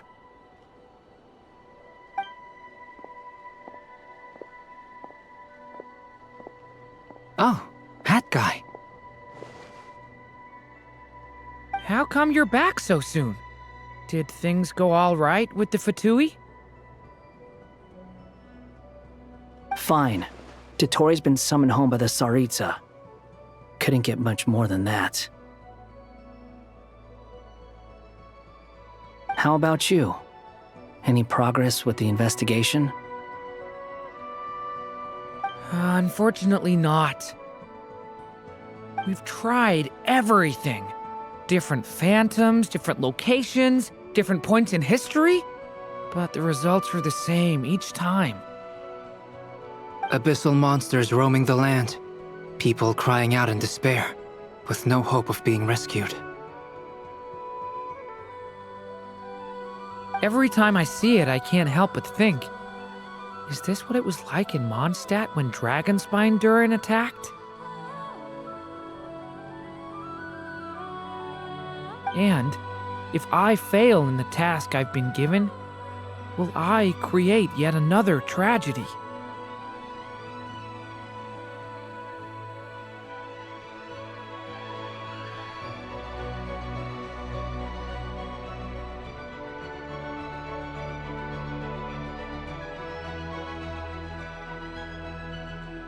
That's just meaningless speculation. When we encountered similar phenomena previously, I tried to interfere with those illusions, using sounds and lights to guide them.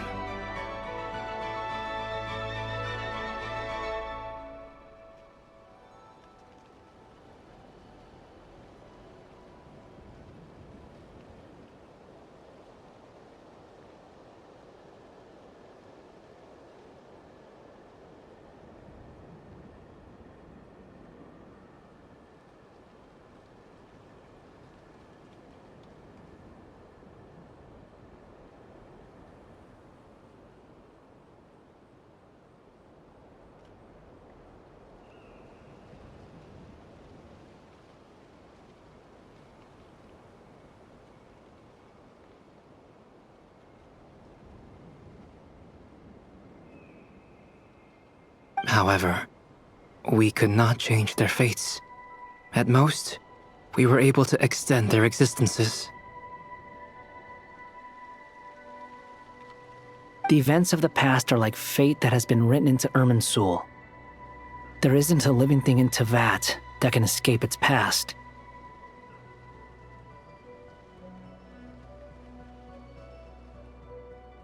But Miss Alice instructed us to try to find ways to change the outcome that these phantoms face. It's an impossible task. Can't you just refuse? Since she asked us to do this, I feel like it can't truly be impossible. Or if it is, well, mages can make the impossible possible.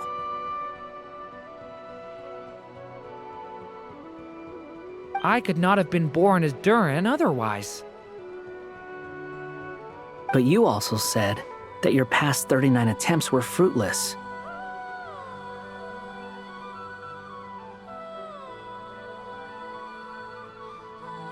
That's true.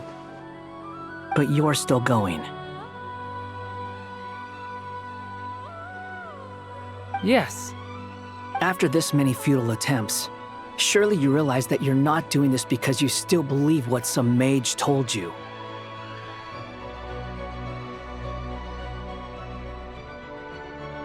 It's because you want her hypothesis to come true. It's something you wish for deep inside.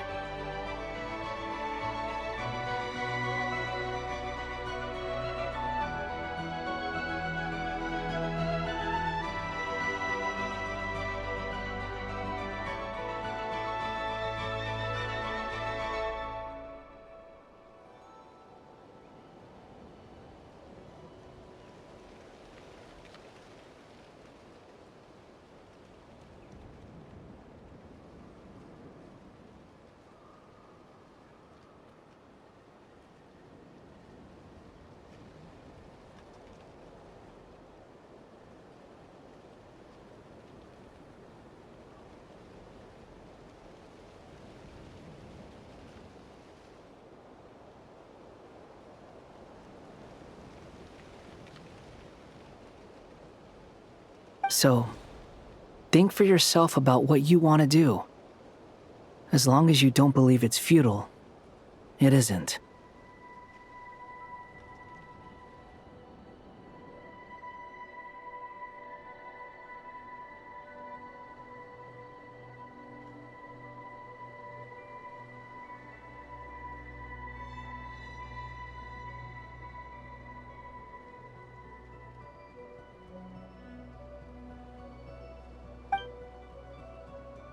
Yeah.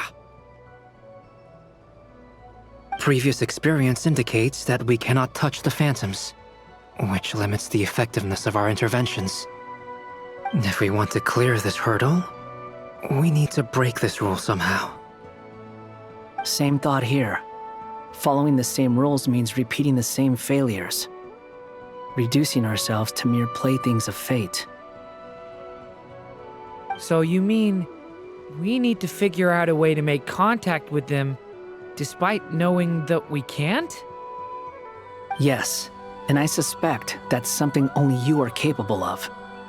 Everything in Teyvat is logged in Irminsul, but the withering that once occurred in Sumeru was a sign that the Great World Tree was being corrupted. This corruption allowed things that should not have existed in Teyvat to appear. This is tantamount to rewriting reality to an extent. You're saying abyssal power might be able to affect those phantoms? No one's ever tried it before. If you're gonna try it, it'll take courage. And you have to be confident that you can control it. Is anyone there? Has anyone seen my daughter? She's missing. I have to find her. I hear someone inside. Spargana? Are you in there? Ah! If I can use my abyssal powers to warn him that there is danger here, maybe it'll change his decision. Maybe he'll stay away. Yes. The important thing is not the nature of the power, but rather how you use it. To intimidate and obstruct. Sounds about right for the Abyss. Let me try. I should be able to influence that thing. Have you seen a little girl? What? This isn't the time for that! Just run!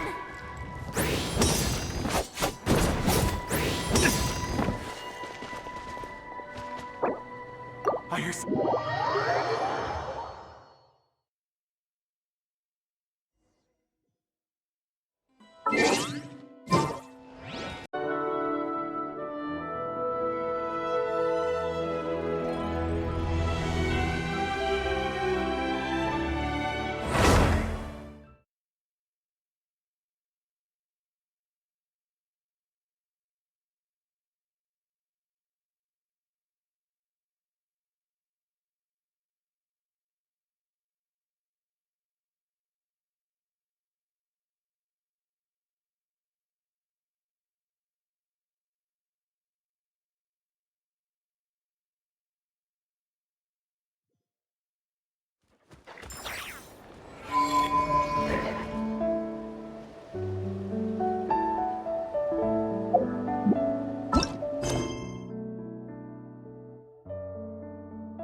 Have you seen a little girl?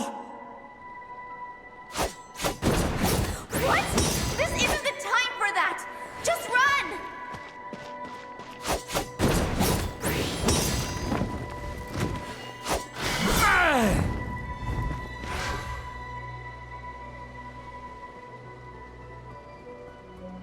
I hear someone inside. Spargana? Are you in there?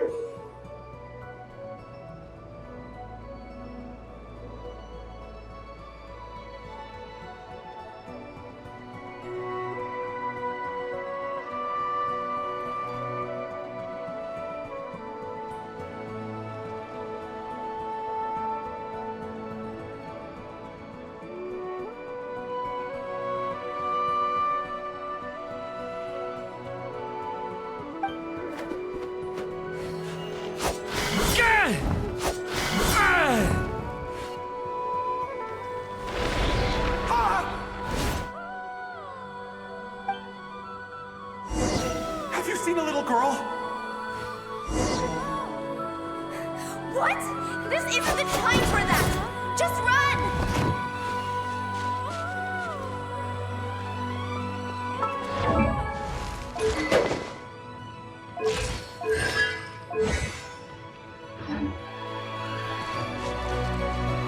I hear someone inside. Spargana? Are you in there? What is this? Looks dangerous. I should get out of here.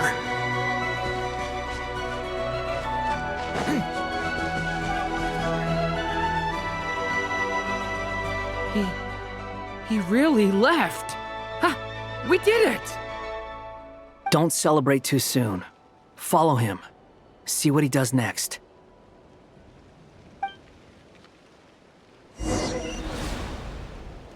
Monsters approaching from the front.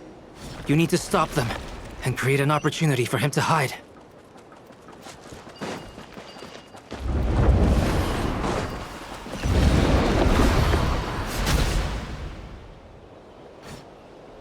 Help me!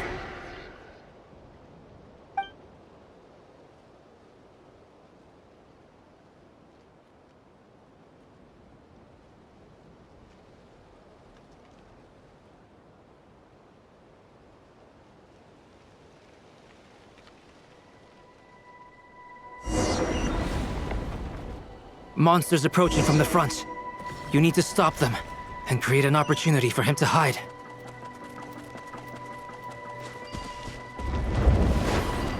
No! There's monsters ahead!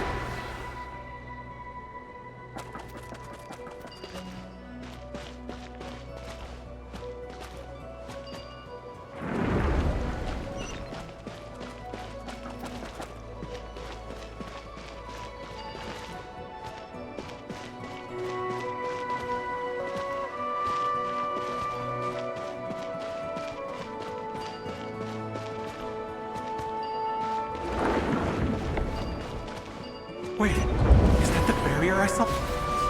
Ah!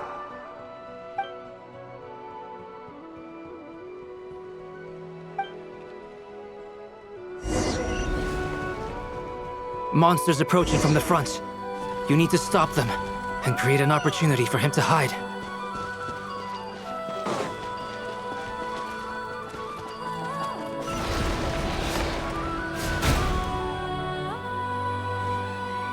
Help me!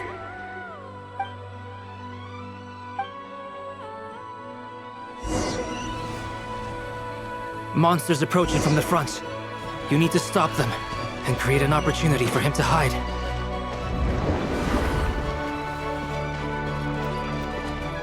No!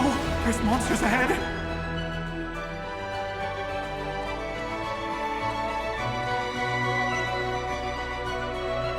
Wait, is that the barrier I saw earlier? Why is it appearing now? It's as if someone's controlling it.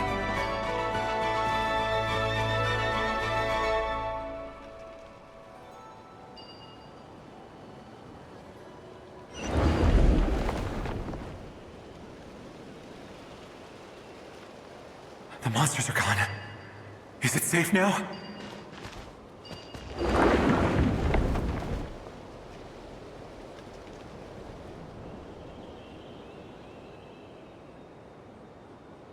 The barrier's gone too. How odd. Anyway, I guess I'll keep going.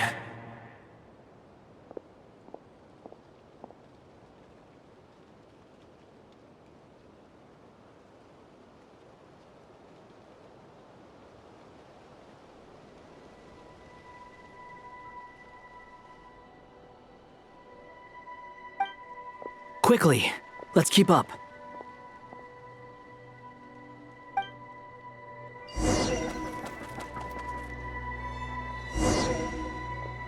Wait, there was someone else here? Don't go any further. We've got anti-monster traps laid out everywhere. But my daughter must just be up ahead. I have to go. This way's blocked.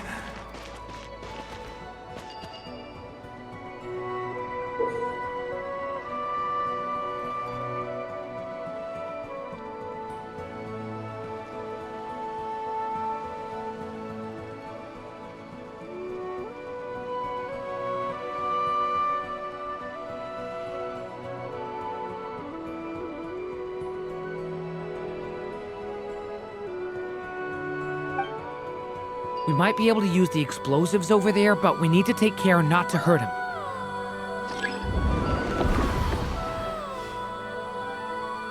I'll use the barrier to keep him at a safe distance.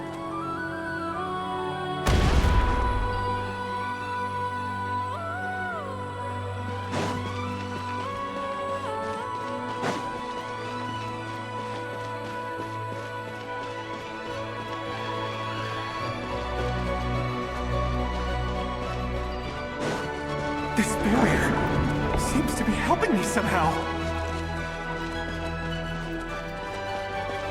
Hey, wake up!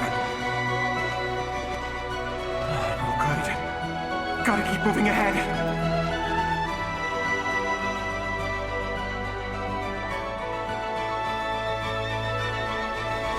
So many monsters! There's still a chance, Durin. Use the traps.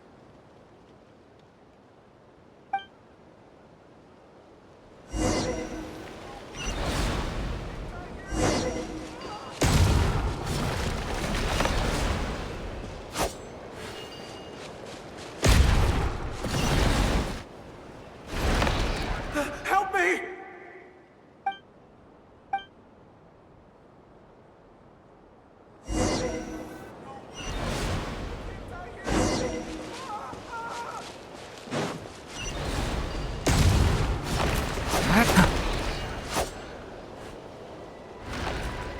Help me!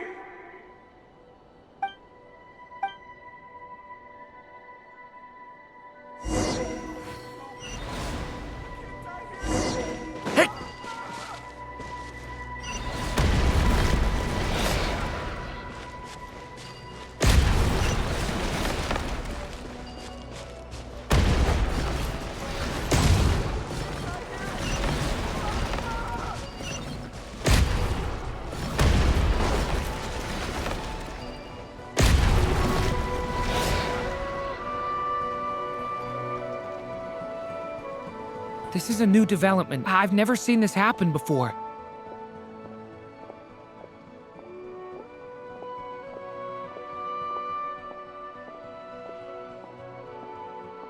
We might just be able to save this person.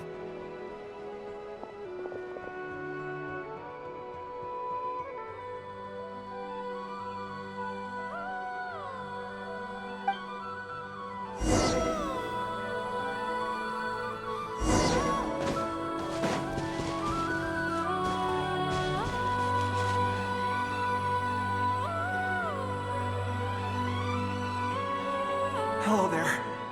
Have you seen my daughter? Spargana's her name. She's carrying a large backpack.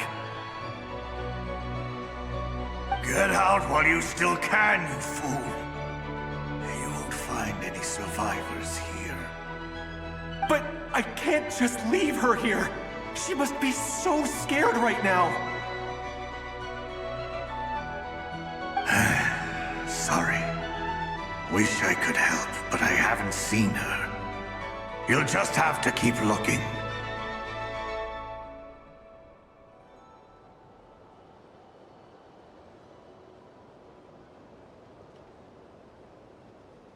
Okay, thank you.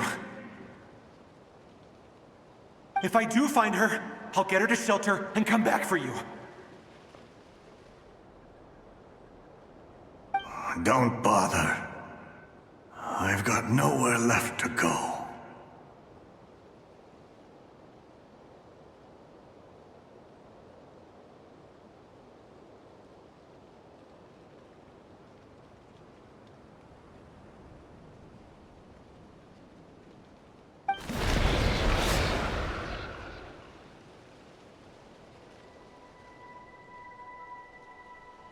What's that noise? Monster! No, if he goes inside, he'll be walking into a trap. Let's try this once more. This time, we have to stop him.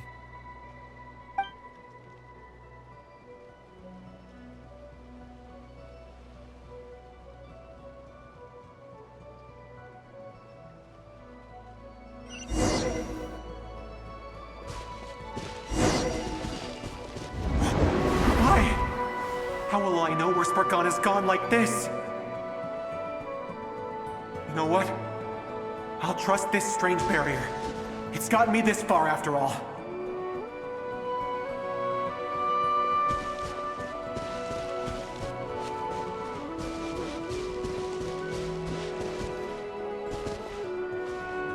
Spargana, are you there?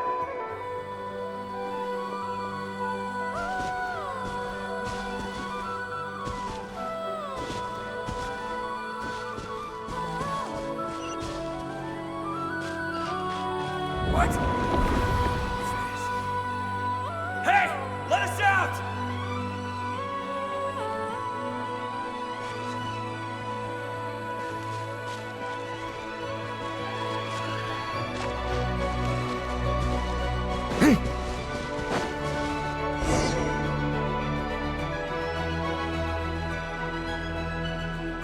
Huh? That looks like one of my daughter's books! Thank you. Thank you! Yes, it's one of hers for sure. That's her name on it right there. She left her backpack here. Durin, just like last time. Use the explosives.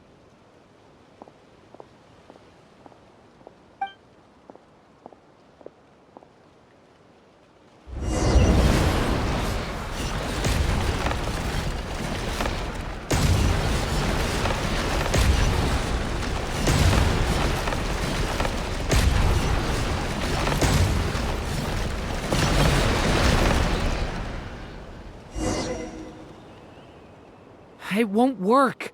There's not enough left. If he makes it in, he'll die.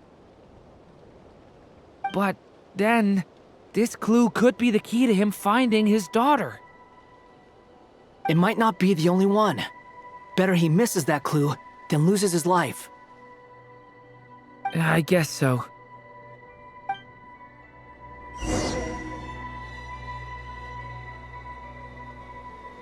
Stop him, Durin. We can't let him get any further in.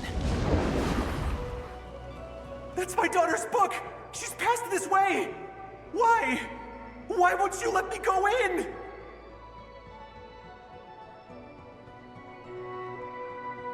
I've searched and searched and searched just for this! But how will I find her without any clues?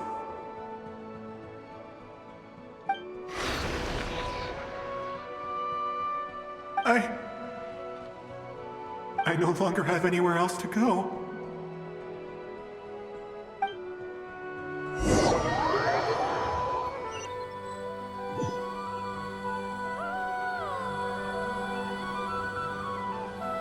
I'm sorry. I'm so sorry. He refuses to go anywhere else. Whether he opens this door or not, all that awaits him now is death. We couldn't change his fate.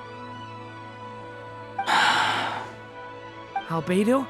Hat Guy? Let's try one more time. I don't know how we're gonna do this, but I don't want to give up either.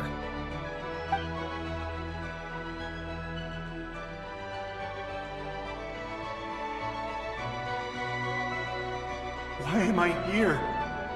What's going on? All these scenes running through my head. Where are they from? Huh? What's going on? His reactions have changed. How many times have I... What's happening to me?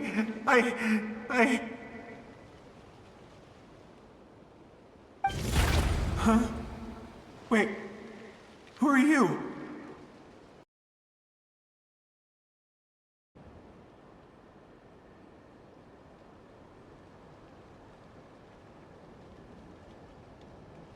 You can see us now? I feel like I always could, but that I only just realized you were there. I'm sorry, I don't know how to describe what I'm feeling. But you were the ones guiding me using that marked barrier, right? I haven't done anything yet, but those monsters, those deaths, they feel like memories. Like things I really did experience. I won't find my daughter. In fact, I'll ultimately die trying to find her. Isn't that right? Well, no, it isn't. Yes, it is. Even so, we're trying to find a way out of this.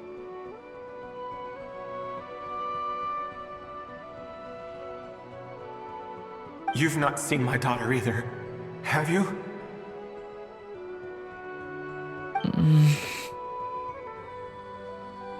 It seems she really isn't here.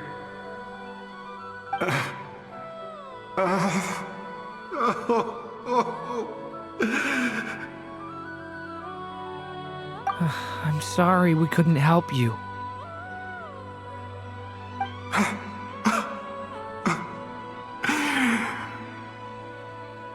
I'm just tired. Maybe this is destiny. Maybe it doesn't matter how hard I search. How long do I have left? Experience says 15 to 20 minutes. 15 to 20. Thank you for all your help. Let's rest a while. You look exhausted too. Now's not the time for you to start pitying us. It's not pity. I'm just realizing that I've only got 10 or so minutes left. You know?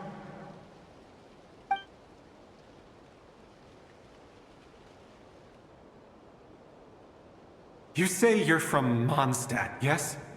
A place with windmills, where people enjoy limitless freedom? And you're from Sumeru, where they've built an academy into a giant tree?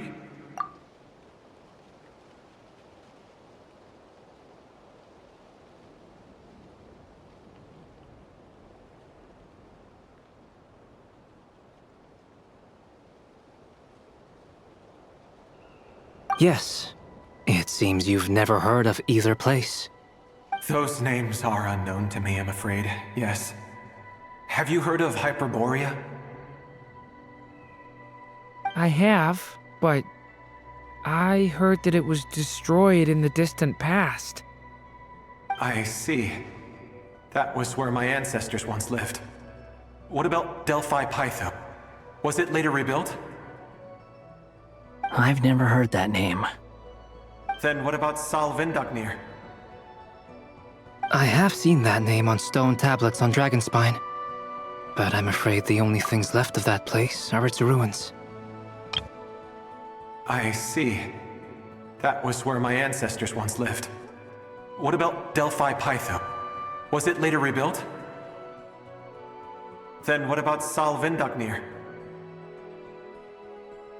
I have seen that name on stone tablets on Dragonspine, but I'm afraid the only things left of that place are its ruins.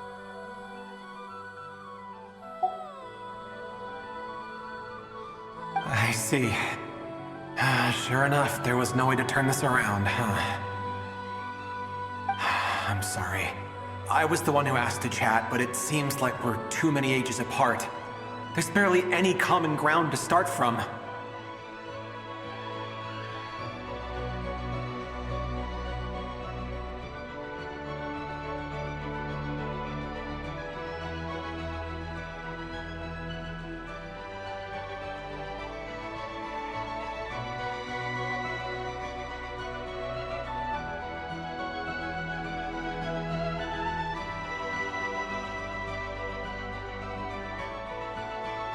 It's all right. We did hear something new, at least. From how you speak of your lives, things must be going all right for you, I guess.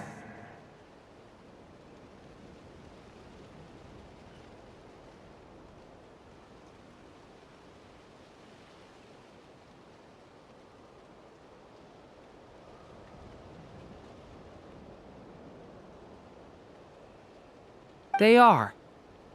Mondstadt is a place of freedom and happiness. There's a lot of good people in the church and the Knights of Favonius, and even outsiders find that it's an easy place to feel at home.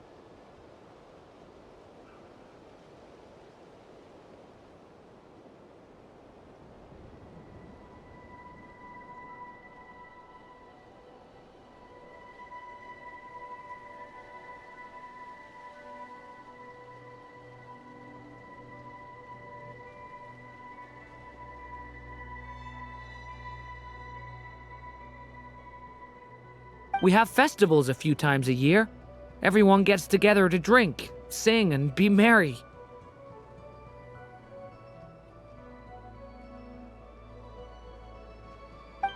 Sumero is a lot more uptight. Not really the kind of place where you can relax. It's a nation fraught with problems wherever you look. But if all you want in life is to seek knowledge, I guess it's pretty much paradise. That's wonderful. In other words, after this all-devouring black tide passed, humanity did not merely avoid extinction, but rose to build prosperous civilizations anew.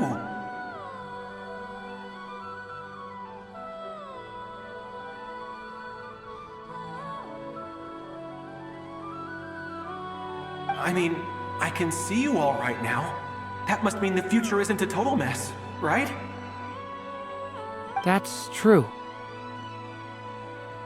Well, time's almost up. Let's part ways, I think. Might be best if you don't waste too much time on me. The chances are slim, I know, but I'd like to spend these last few minutes looking for Spargana.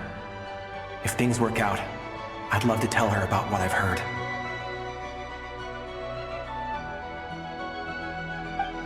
May we meet again. Well, or not, most probably. In that case, may your wishes come true.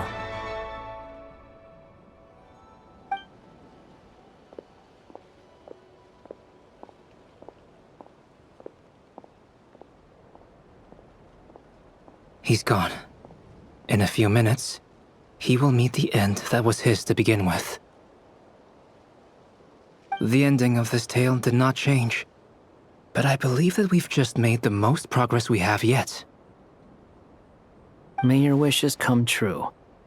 If only it were so simple.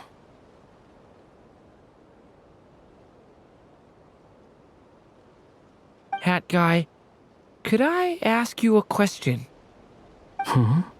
You've never talked about your past.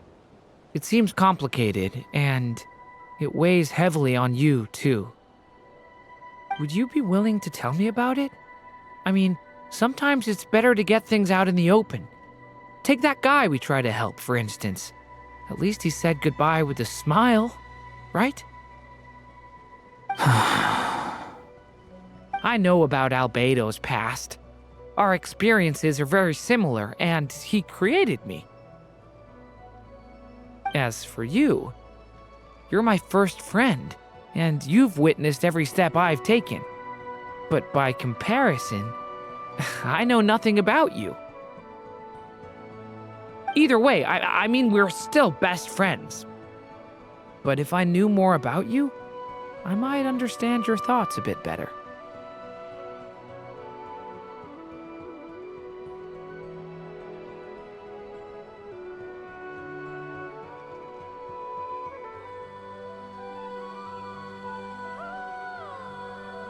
I've told you about myself.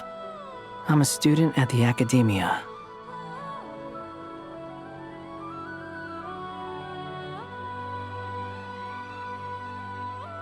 And what did you do before that? Prepared for the entrance exam? All right. If you really don't want to talk about it, I won't press you any further.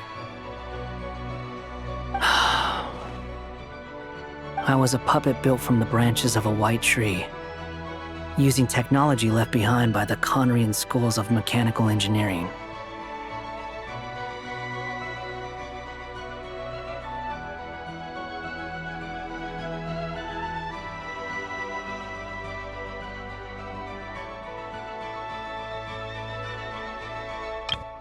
I was a puppet built from the branches of a white tree, using technology left behind by the Conrian schools of mechanical engineering. A white tree? You mean an Irminsul tree?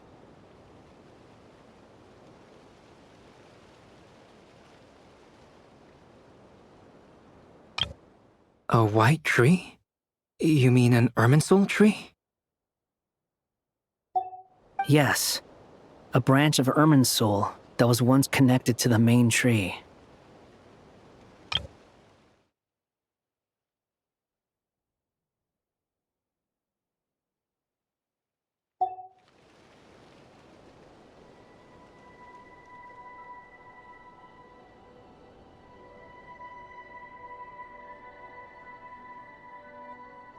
So you had a human creator too? Yeah, but my creator abandoned me after deciding that I was a failure. After that,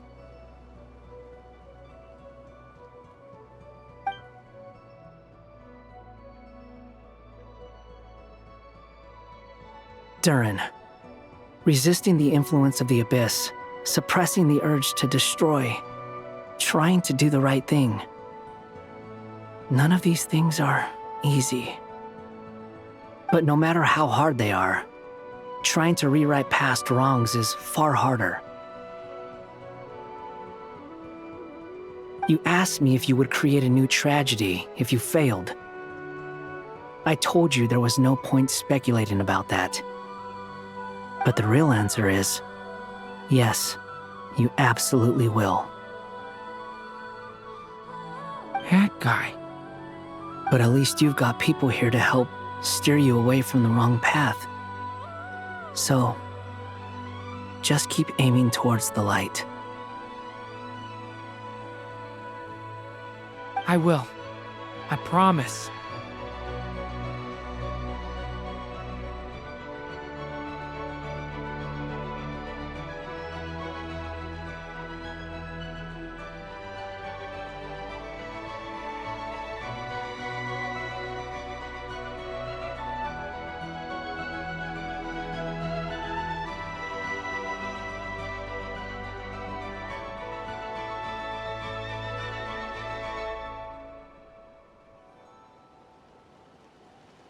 All right, break time's over.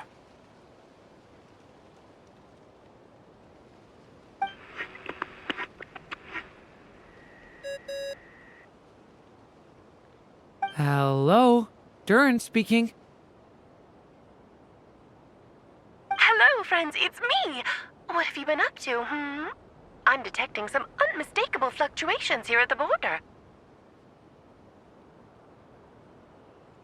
The amplitude isn't particularly high, but they're completely different signals from the ones before, and the scale is comparable to those I've detected previously. Alice, we were unable to save that person. However, he appears to have retained a portion of the memories gained through that cycle, and was able to hold a conversation with us. I see. Well, that is rather odd indeed. It definitely merits further attention. Could I trouble you to keep trying the same approach? I need to gather some more data. Counting on you. I should probably have Nicole come and check this out as well.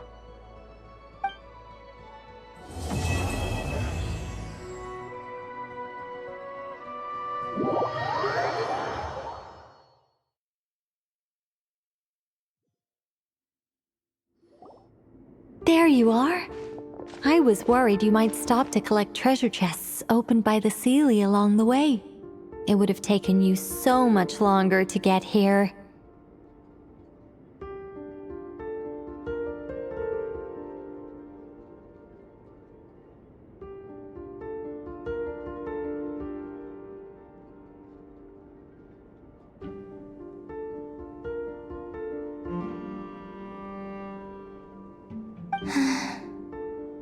Another conversation I cannot hear.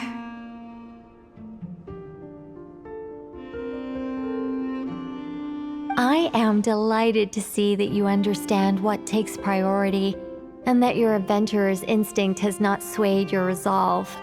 Really, I must applaud you for it. You should know. Paimon's head. Okay, I'll try and keep it short. My senses are telling me that this is where we shall find the entrance to the ruins.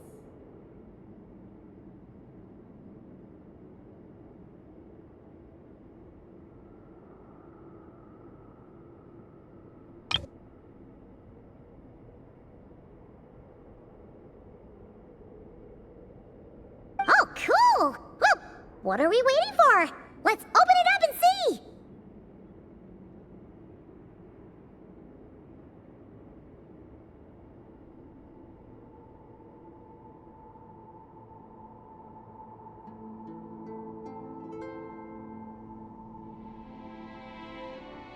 patience.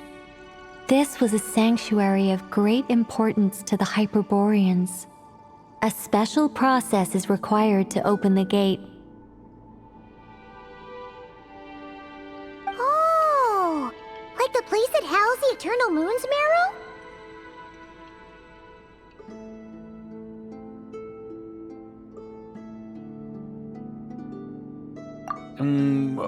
Okay, so what's the plan? Need us to do anything? And just the short version, if you can. Ah, alright then. I was planning to start with some background on the invention of these techniques. Are you sure you don't want to hear it? It's quite informative.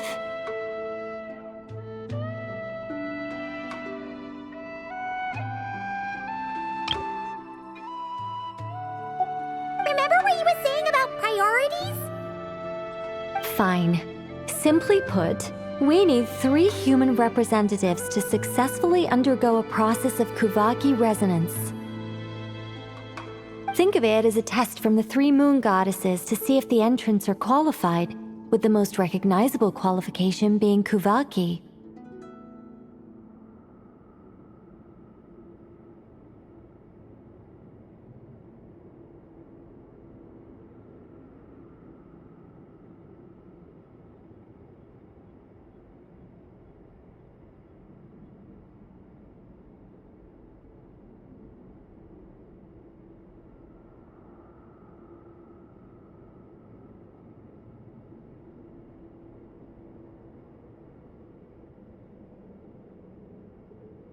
Pretty sure Lauma would ace that test. Oh, wait. But we need 3 people.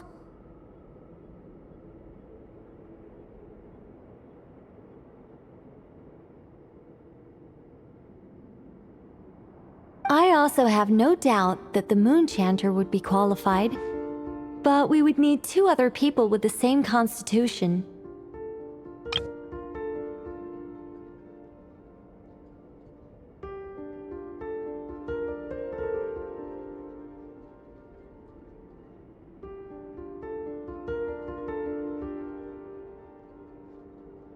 Therefore, the most feasible method is not so much to follow the rules, but to figure out how the test functions and find a workaround.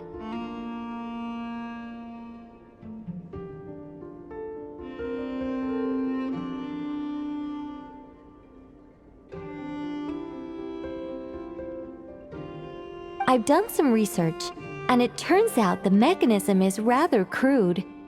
We'll simply need humans to stand before it who have sufficient Kuvaki energy within them.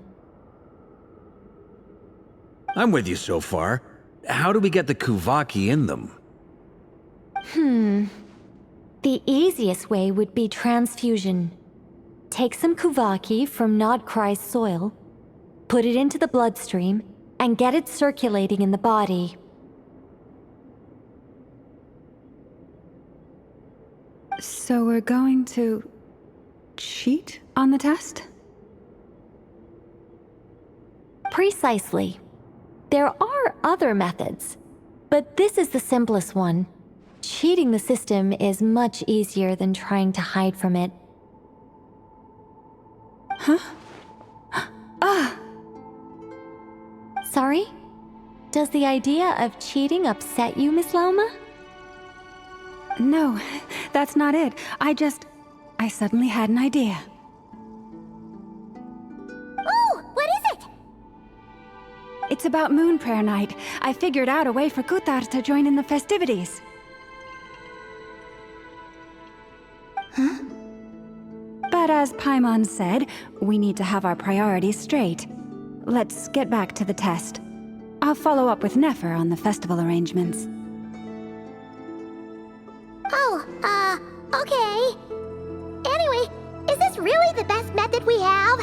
A Kuvaki transfusion sounds dangerous, no matter how you slice it. If you think that's dangerous, wait till you hear the other methods. I'd be more than happy to go through them if you'd like. There are several.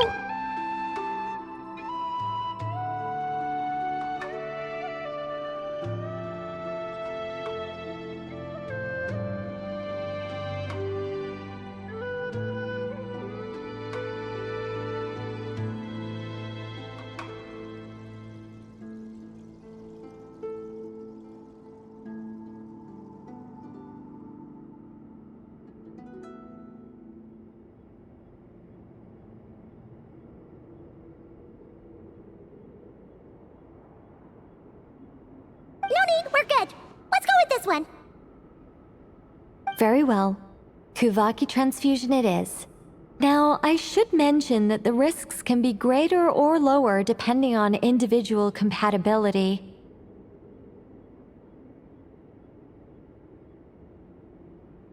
It would be rash to simply infuse the Kuvaki and hope for the best. If the body rejects it, the reaction can be quite severe.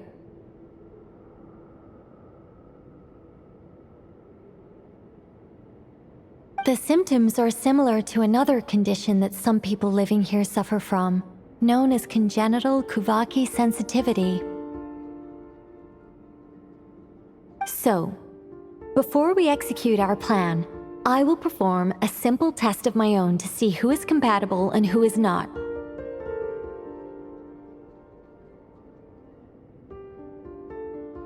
Once that is done, we will have to complete the resonance process as rapidly as possible. The participants must remain stationary while the Kuvaki circulates and bonds with them, and they mustn't eat or drink anything.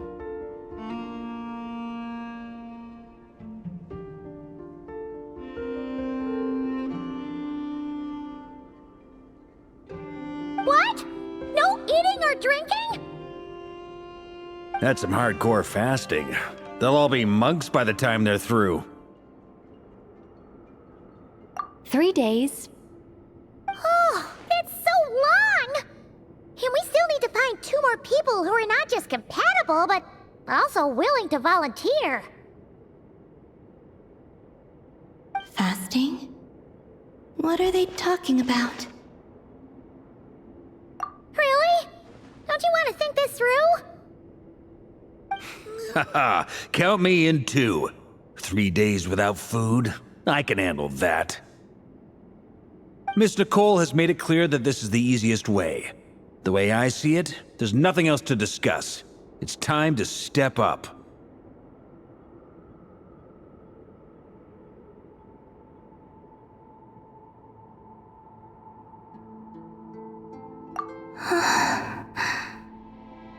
Yeah, you're right.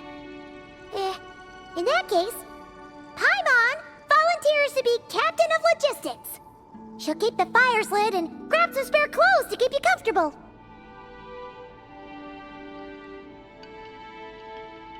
Then we'll start with you first, Traveler. Please step forward.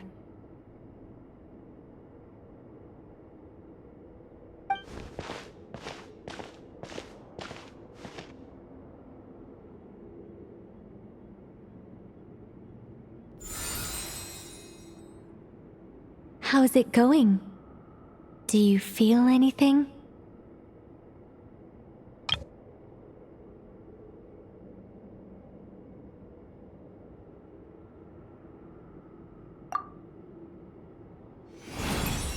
How about now?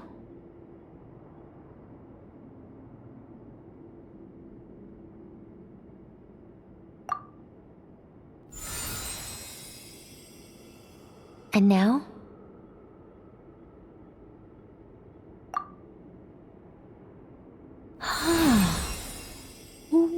What about now?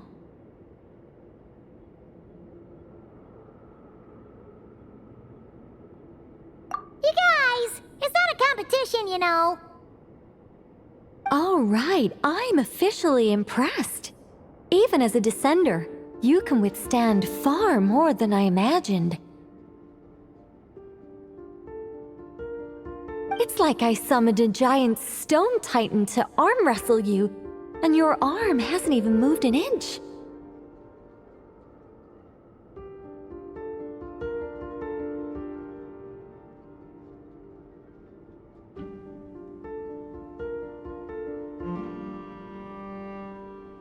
In my last attempt, I infused 5 times the amount of Kuvaki required.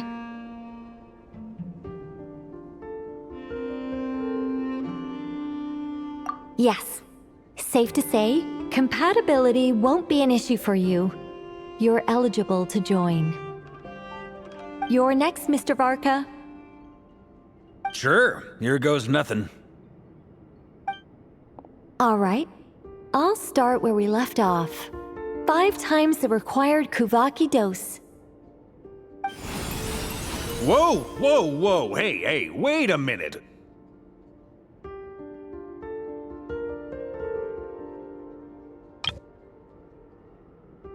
How's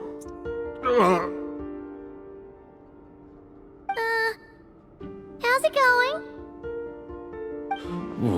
No, not great. I kind of want to puke. Feels like I've been drinking too much. A few bottles of wine, then a big stein of Dark Horse, with some hard liquor from Liyue mixed in.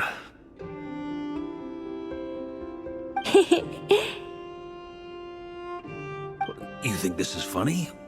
I just lost to a young lady in an arm wrestling contest. I'm never gonna live that down. My apologies. I'll lower the concentration and try again.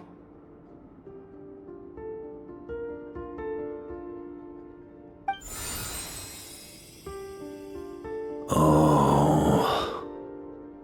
How's it going now? I'm not as dizzy as last time, but I can still feel it pulsing around. In that case, you wouldn't be an ideal choice, Mr. Varka. Let's try someone else. Okay. Let's go ask some of our other friends then.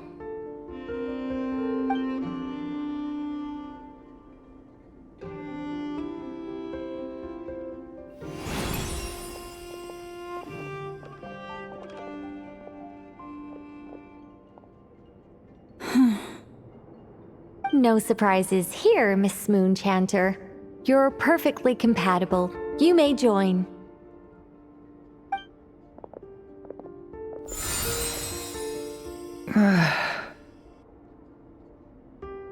I'm getting a slight headache. Shame. You were so close.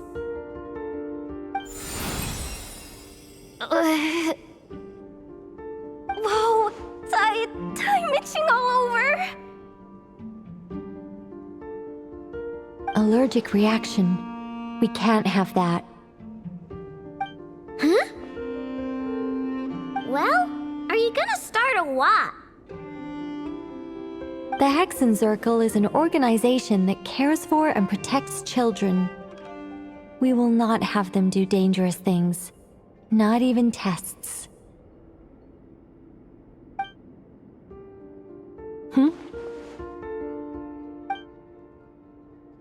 Is something the matter? The candidates have to be human. I guess that rules me out too. Huh. Everyone except the Moonchanter got beaten. Guess I don't need to feel so bad after all. I mean, looks like this isn't gonna be as easy as we thought.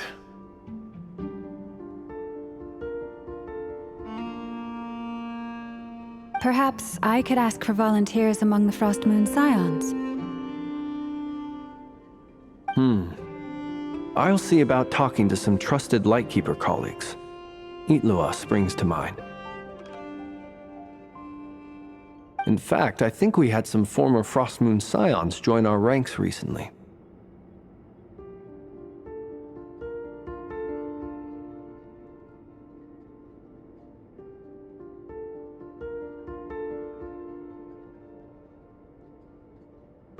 Can you give me the scientific explanation for how the test works? I can probably make some kind of test bot.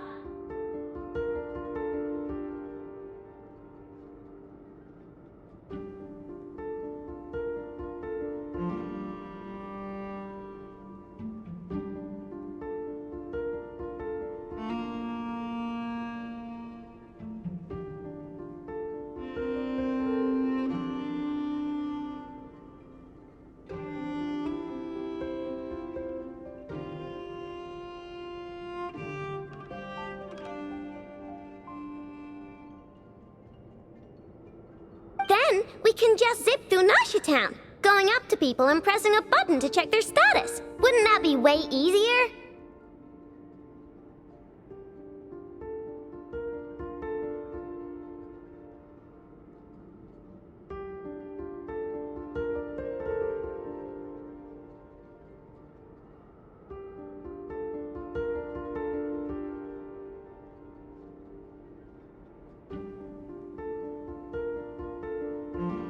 No. Wow! No elaboration for once. How about I contact the Knights of Favonia's garrison in the Wave Chaser plane? Shame that Lohan's already left. And that guy's even tougher than I am.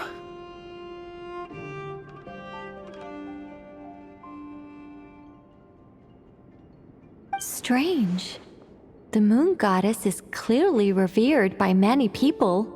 So why is she on the brink of disappearing? She mentioned that the world has rejected her from the very beginning. And when we fought the Reikir of Solnari, it seemed like she exhausted her power for our sake. Also, Paimon's not sure revered is the right word for how people feel about her. Gratitude, certainly. For my part, anyway. It's basic reciprocity. She helped us, so she deserves our help in return. Yeah. Even though she looked like she didn't care, she still saved a ton of people, including me. A review of the relevant data leads me to conclude that Miss Columbina is a good person.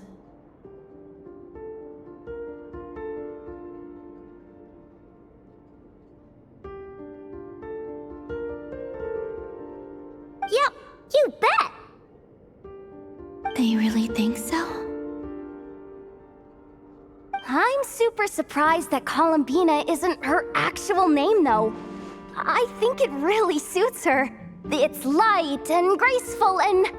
yeah, just a really pretty name. I know, right?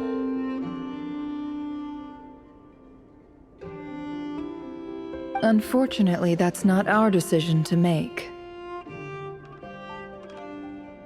Columbina. That was the code name the Fatui gave me. But it also came up in the song I heard when I was born. But... is that really all there is to it? What do I truly think of my own name? Is there anyone left who will still call me by that name?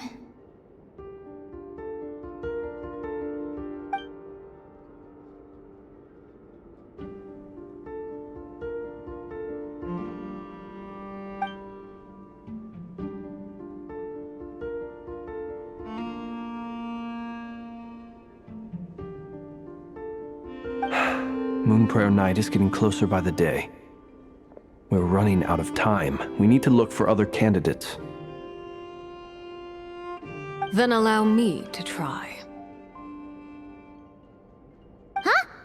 What are you doing here? You contacted your friends via the Adventurers Guild. Sandrone has been keeping an eye out for something like that, so she informed me. Since I have the ability to accommodate a moon marrow, I should prove to be a suitable candidate. Arlecchino. When can we begin? I see. We can begin right away.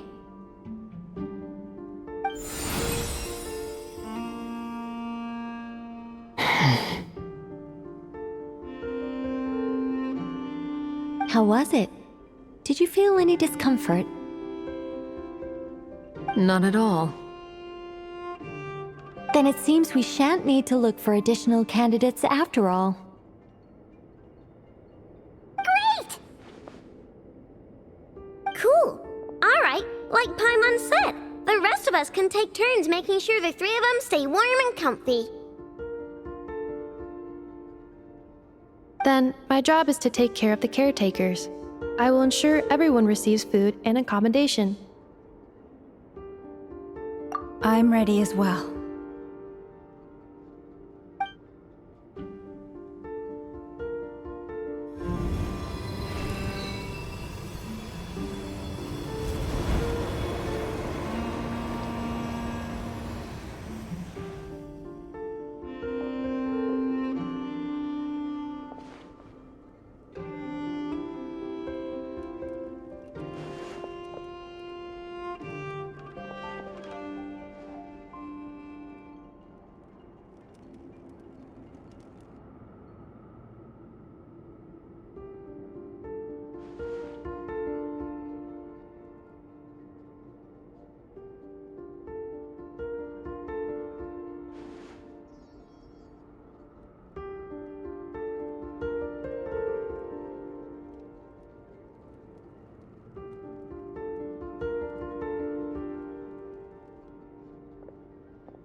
The work is done. The sacred scroll shut. The stars grow dim, the people silent. The white sun sets, the silver moon rises. O path to the temple, appear now before us.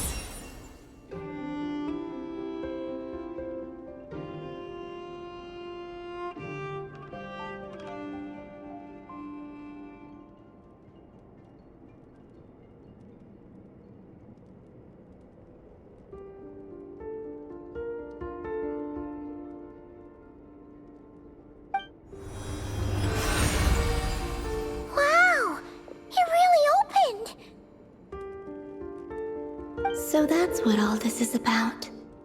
They've been trying to open this gate. Come, let us enter.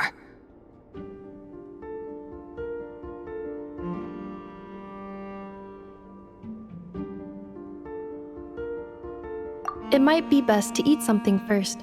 Take care to chew properly and swallow slowly. It will give your body time to readjust to the digestion process. They will head in soon. They will need to enter this gate.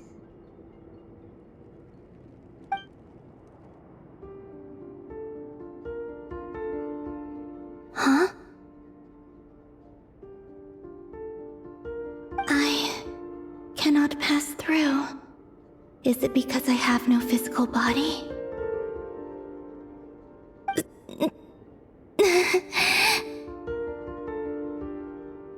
It has been 3 days. My strength has all but completely faded. Can I really hold on until Moon Prayer Night?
It's good to know you're all well.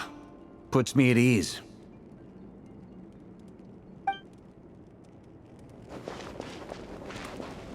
I have confirmed that you are all in good health. With that, my work is now complete. Congratulations are in order.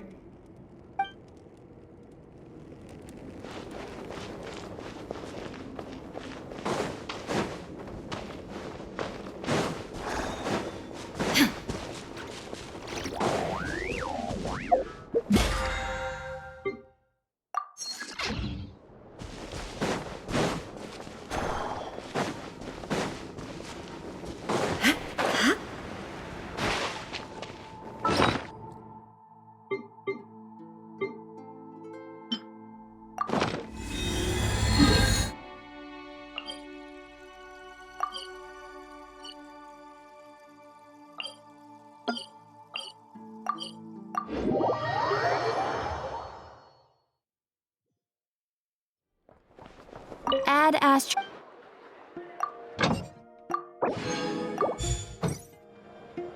Add Astro.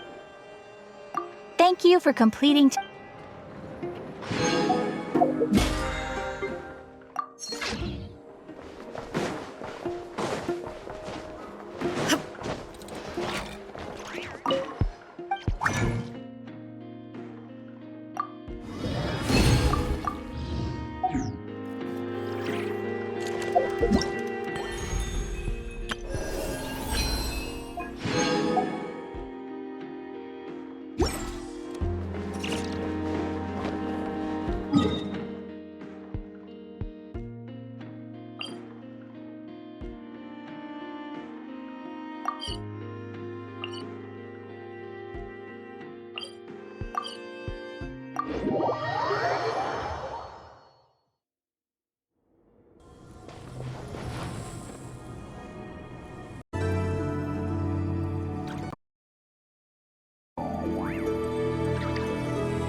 Astra.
Are these people...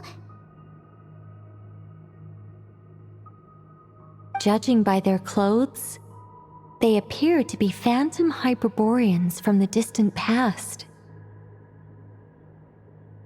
That could mean they have some clues about the moon goddess's name, right?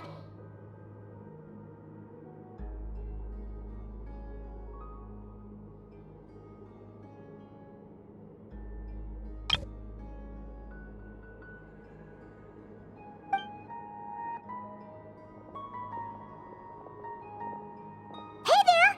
Could you tell us what the moon goddess's name is?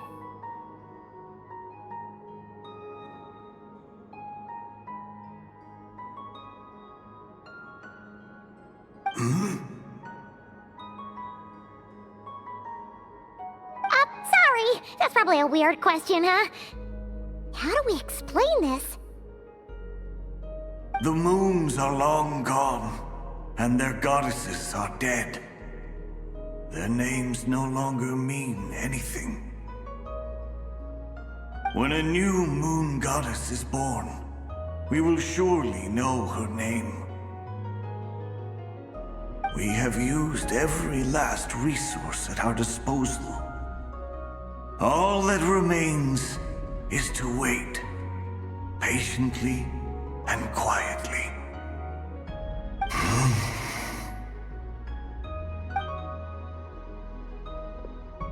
Were the people of the past all this devout? It looks like this phantom doesn't intend to converse with us any further.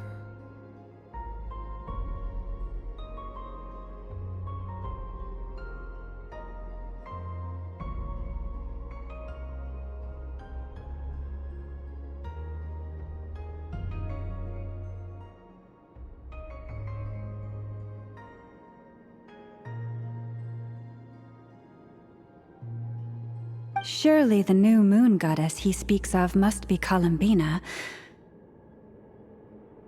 Alas, Kuthar's birth came long after the age in which he lived.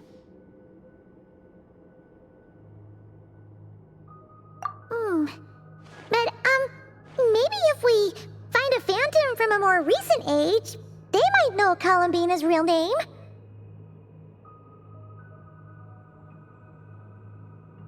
True. Keep an eye out. We should be able to tell which era they're from by the clothes they wear. Yeah, you've been pretty talkative this whole time. What changed? Oh, nothing. I'm fine. You all make good points.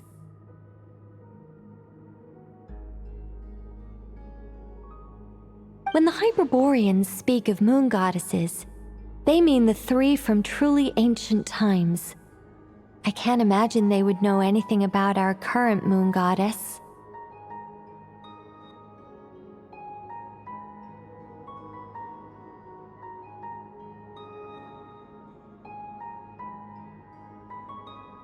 There once was a time when the moon goddesses blessed them greatly and protected them from harm. So, when the war between the gods and dragons plunged the world into chaos, it seems they looked once more to the moons for help, praying for a new goddess to be born.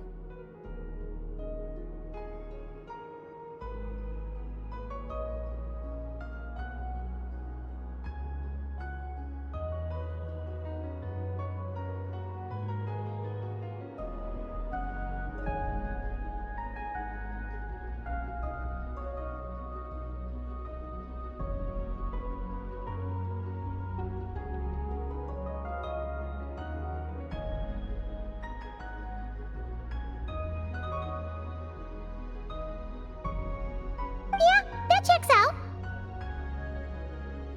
Let's continue on. Who knows what else we may discover.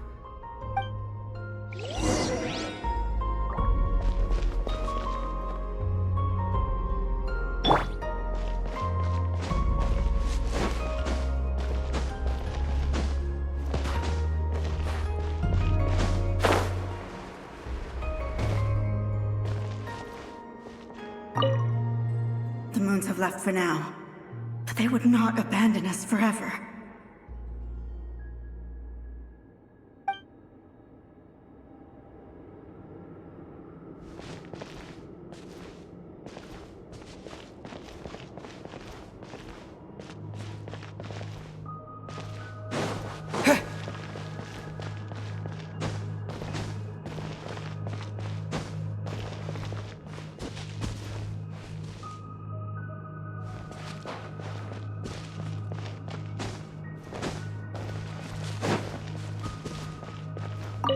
When the moons rise again, we shall receive their protection once more. Even in the darkest hour, there is always a way out.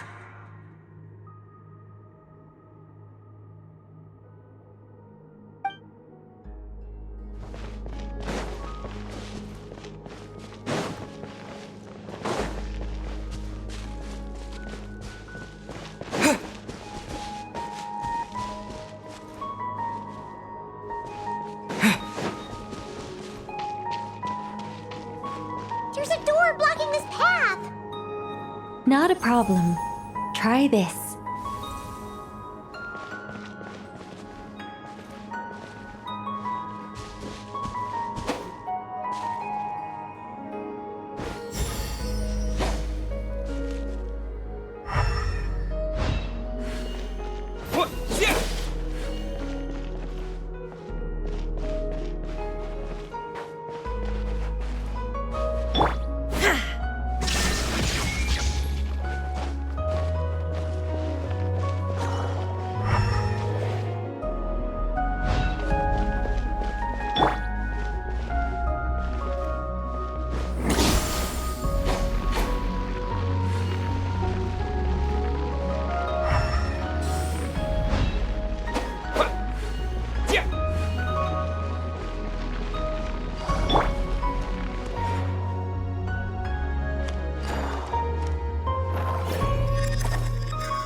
This device was maintaining the door's integrity.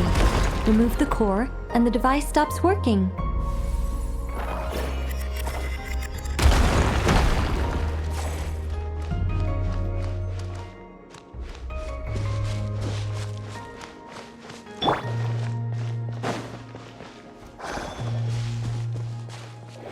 Is this our destination? Impressive. More precisely, this is a device that will help us reach our destination. Let's go. We still have a long distance to cover.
Let's try that device again. Remember the door from earlier?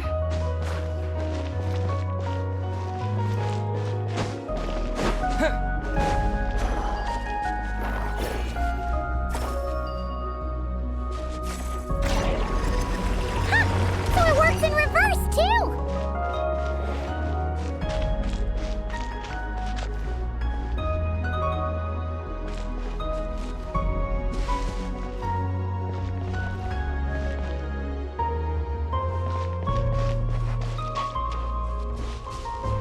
The humans we see are all phantoms, but the monsters are real.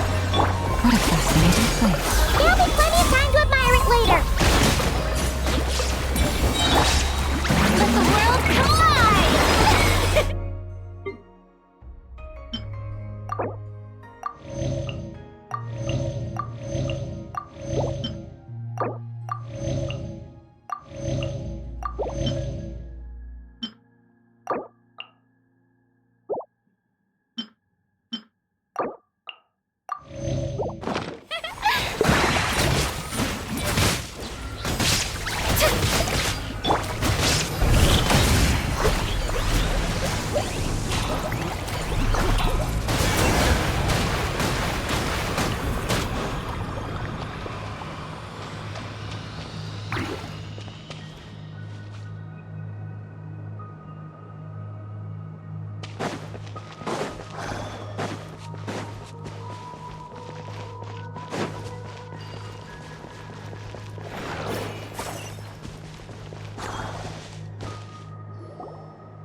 Ooh, there's a whole bunch of artwork in here.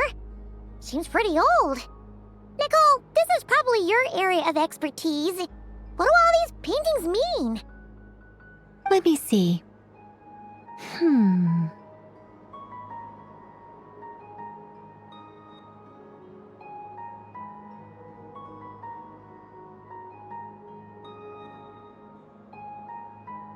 To understand these murals requires some knowledge of the history surrounding the War of Funerary Flame. I shared a little of this with Lauma before.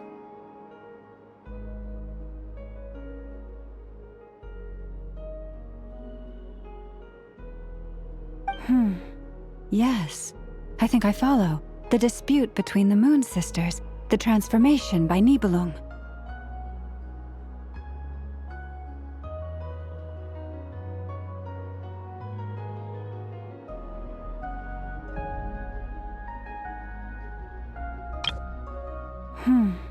Yes, I think I follow. The dispute between the Moon Sisters, the transformation by Nibelung.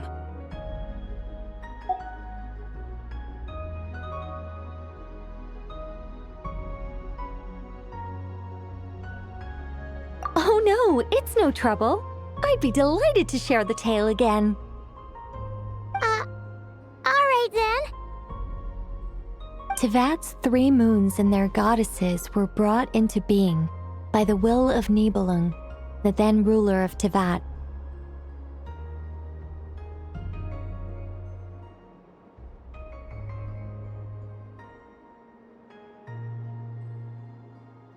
But when the heavenly principles came, they changed the world completely, down to its very foundations. The moon goddesses were nowhere near strong enough to challenge this entity, but the heavenly principles did not view them as heretical entities that had to be removed. Essentially, the 3 moons existed to keep this planet alive and operational, which did not directly conflict with the heavenly principles' aims. Nevertheless, the inherent precariousness of this arrangement would soon be revealed.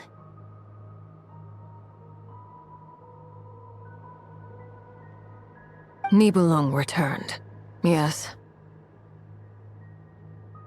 He did, and thus began the War of Funerary Flame, a battle for dominance between Nibelung and the heavenly principles.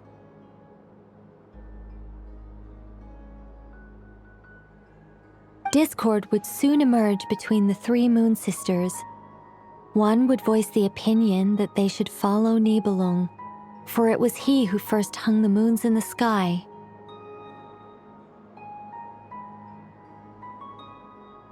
Another would argue that taking sides in the conflict would only bring the world closer to ruin. There was no telling where it would lead. Especially since their creator had returned, bearing the perilous power of the abyss.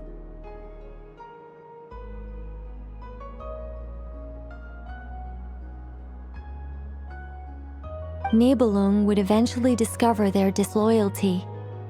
He had all 3 imprisoned before transforming the moons into weapons with which to fight against the heavenly principles.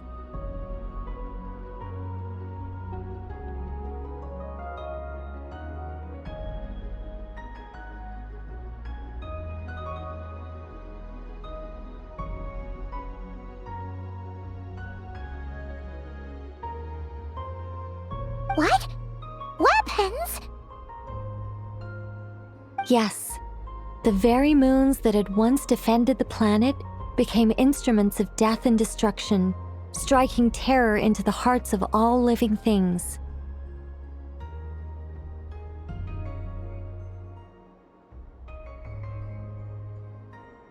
And although the heavenly principles and the 3 moon sisters had once been at peace, it now seemed that the moons posed an unacceptable threat to Tevat.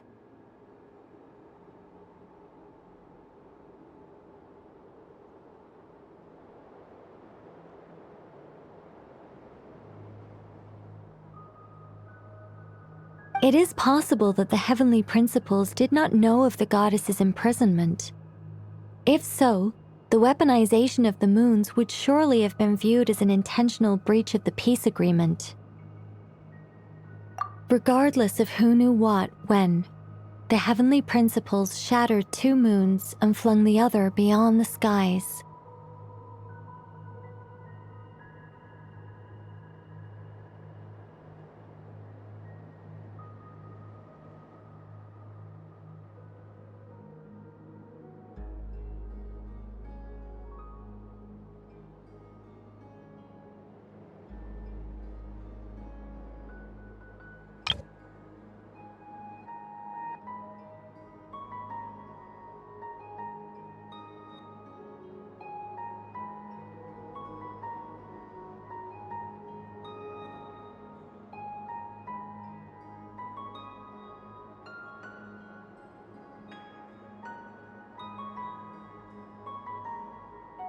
Whether the goddesses managed to escape Nibelung's captivity after his fall, nobody knows.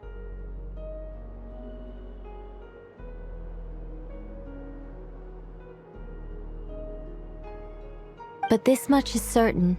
From that day on, the moons no longer belonged to Tevat. The rejections slowly drained their power until eventually they passed away.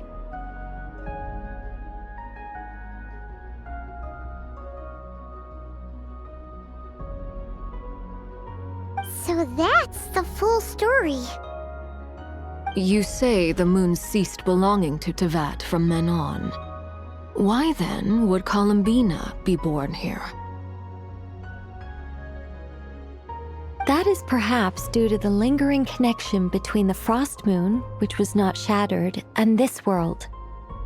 You could see it as the three sisters' dying wish.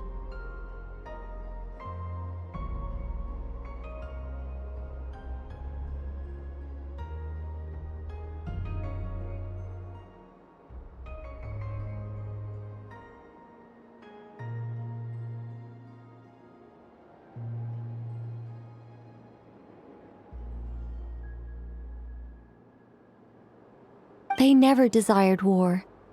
All they ever wished for was to protect this land.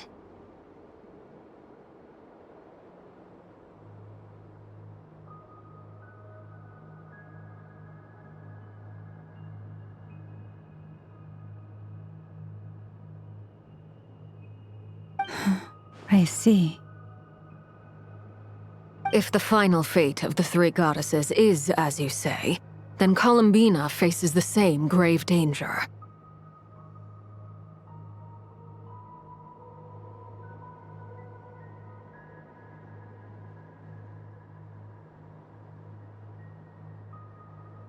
Our investigation has yet to bear fruit. We must hurry.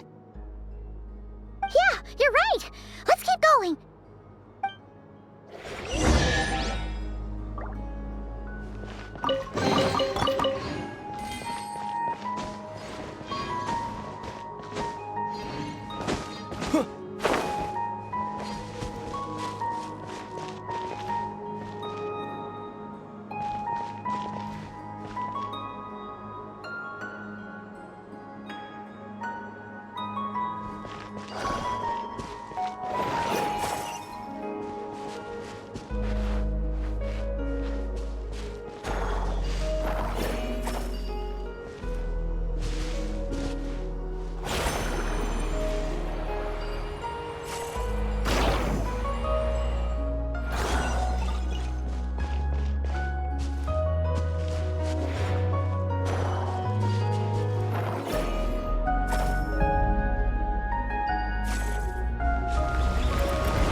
Should we trust him to keep his promise? We have to. There's nothing else we can do.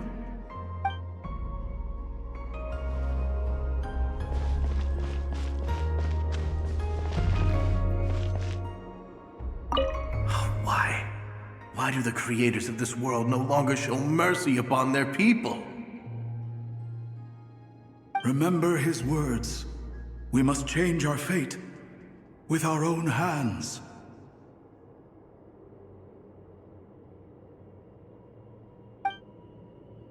Wait, that's odd.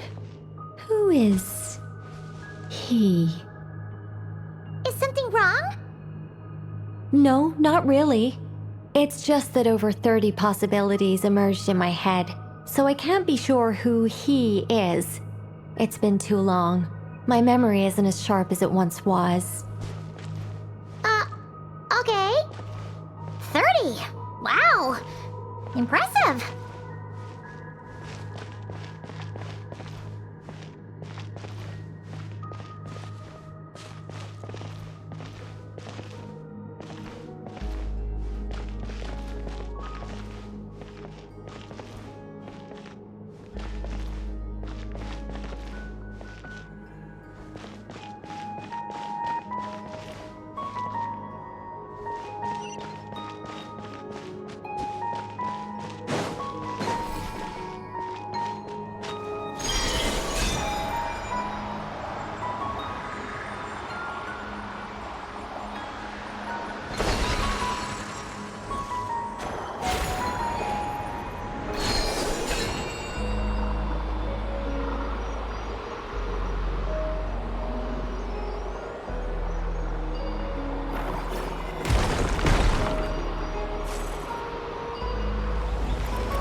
activate this thing? Indeed.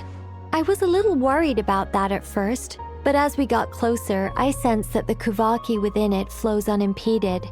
It should be functioning normally. The only issue is how to activate it. It's looking a little worse for wear. What about the cores from some of the other devices we've seen? Can we repair it using those? In all likelihood, yes. I imagine that would have been the Hyperborean's backup plan. Let's look for some cores.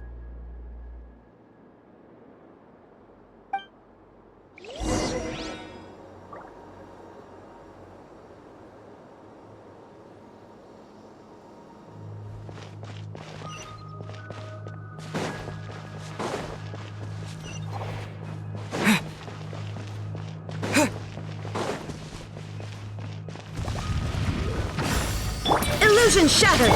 Shower me with good! This may turn a little. Share my knowledge! Let my name echo in song! Shine down! Commit it to memory!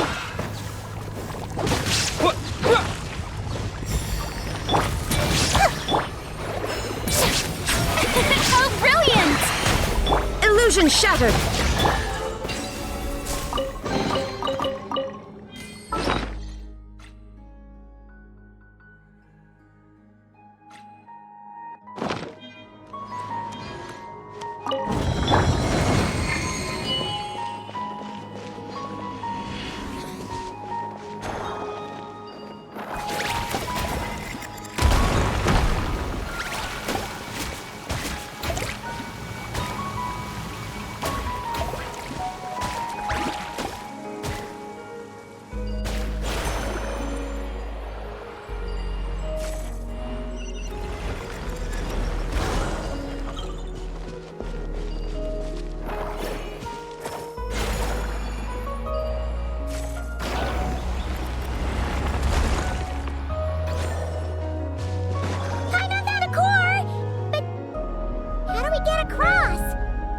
Walk up, then jump down.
That should be enough cores.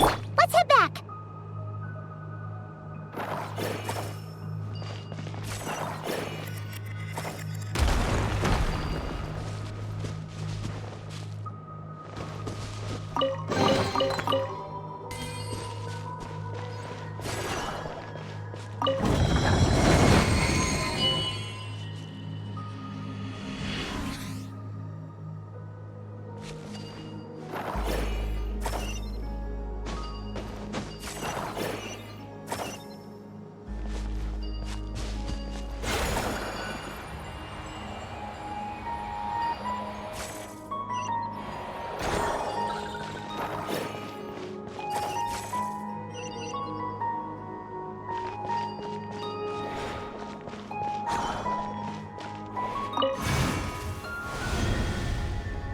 The device is up and running. It's hard to believe that the ancients were capable of constructing such things. Paimon sees our destination! It's right up ahead! Yes, let's go.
This is where the people of Hyperborea communicated with the moons.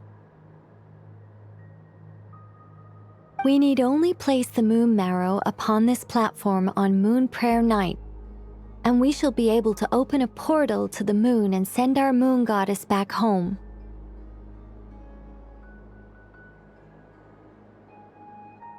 The assumption being, of course, that we can find her first. That's right. You want to know if it's safe there, don't you?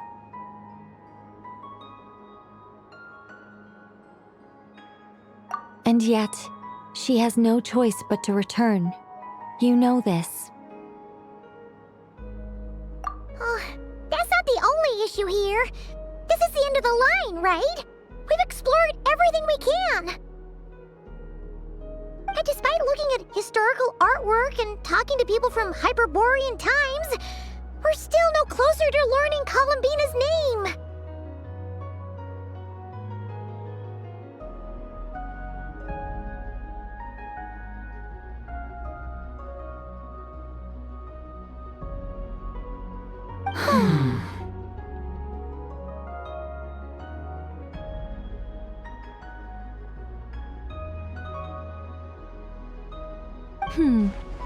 If it's not too much trouble, could you tell me exactly what Alice said to you about finding her name?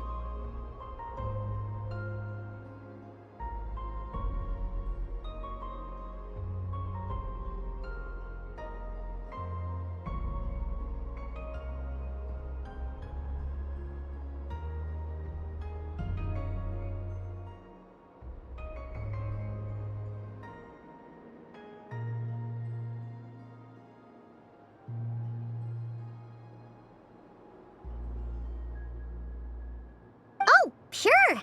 What she said was...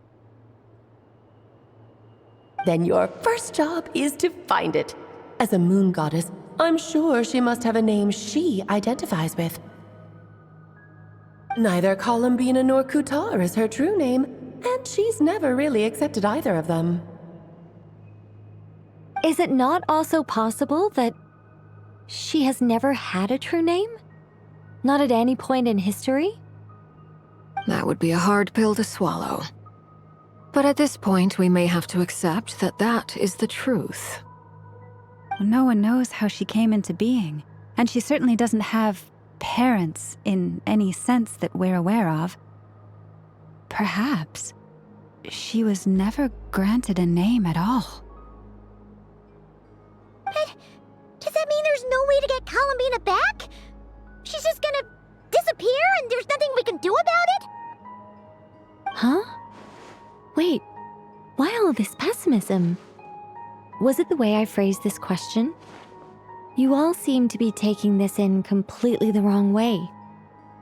Well, just because she's never had a real name in the past doesn't mean she can't have one now.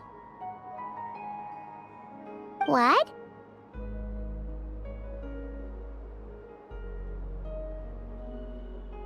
Think about what Alice said again. She never once said that you'd have to find a new name, did she?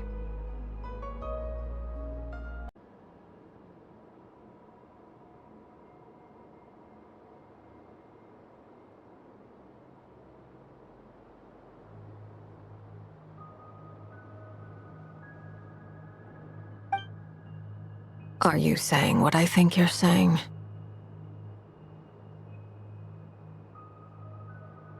Yes. Names are anchors that connect us to the world. If she doesn't have one already, then all we have to do is create one, no?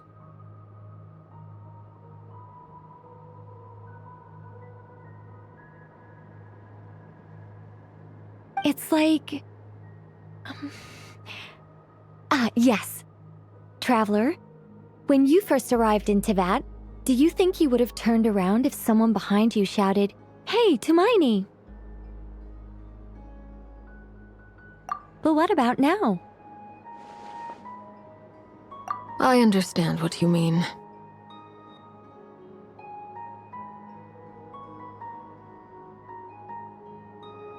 Life is a long journey.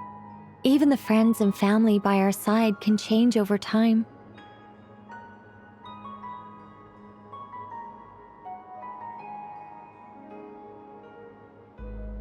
When people call you by different names, what matters isn't so much the words themselves, but what they symbolize. And of course, whether that resonates with you. Lumine. So, close your eyes and picture the moon goddess in your mind. If you were to call out to her in this moment, what would you say?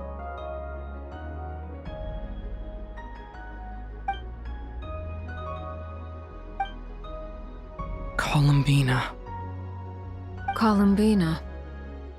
Paimon would call her Columbina too. Well, she has long forsaken everything that Kutar represents. I think from now on I should call her Columbina too.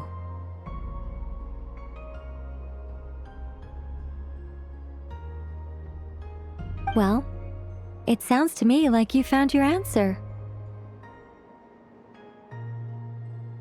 Are you sure? Is it really that simple? We haven't found her this whole time, and not for lack of trying. For a journey like this, the process is every bit as important as the outcome.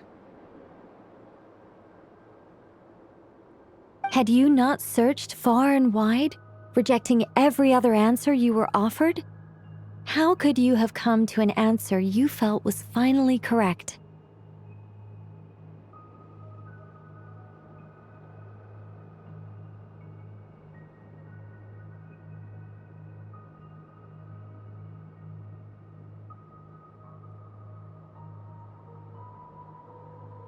Oh, it all makes sense now. This has Alice's fingerprints all over it.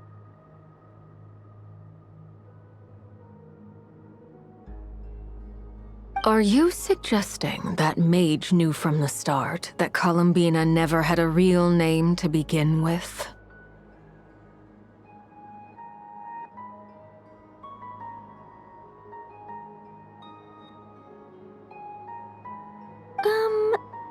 I can't say for sure, but I can definitely imagine her chuckling in satisfaction somewhere right now, saying, "Ah, what fun." Llama! Your antlers! You should hurry. The festive moon has begun to rise.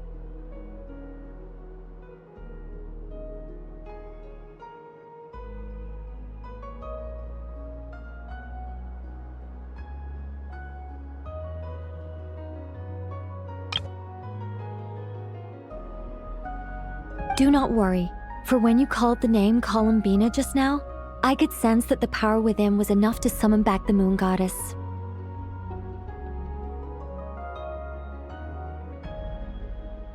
The power within what? The name? Yes, so, the thing is,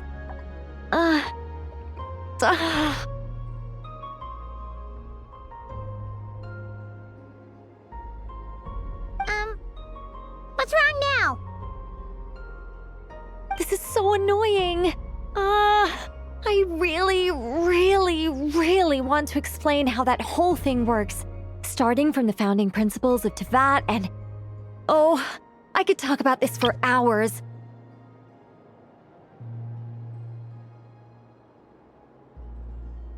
But deep breaths, Nicole. Deep breaths. You're an angel. A sober, sensible, solemn angel who has her priorities straight.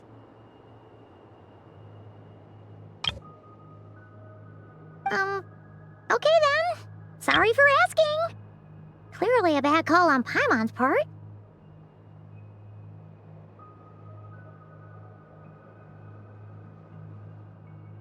Anyway, you all need to hurry.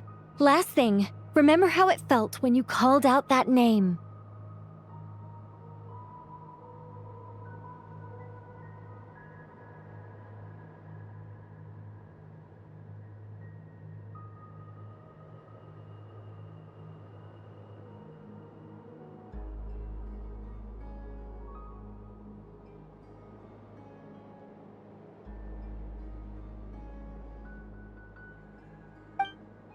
Then it is agreed. By the name Columbina, we shall find her.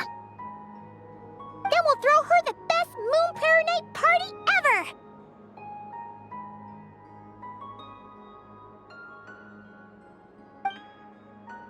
And at last, we will send her home.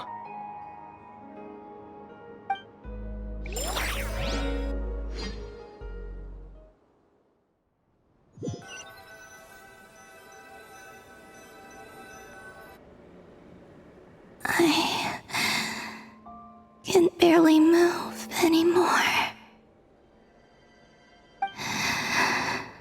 My consciousness is fading away.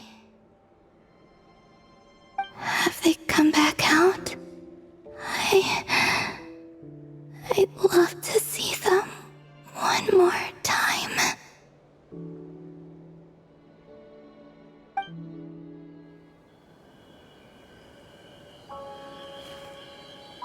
They didn't make it.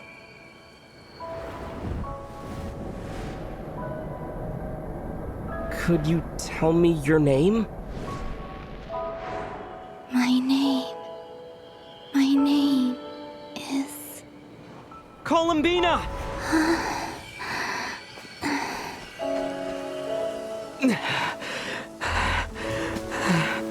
Columbina! Are you here? Columbina! That's the name you gave when we first met. And it's what I've called you ever since. Columbina. It's a fine name. I have many fond memories of Columbina, and so do all of your friends.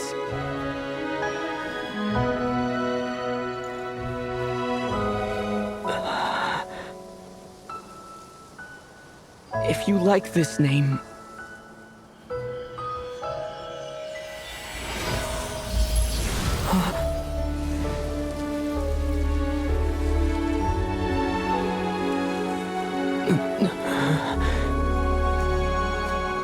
Looking for me?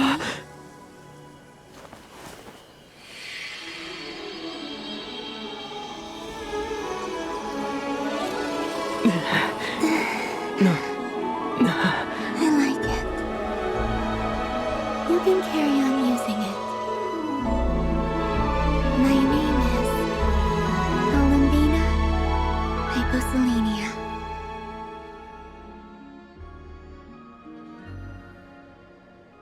Columbina Hyposelenia. That's a wonderful name.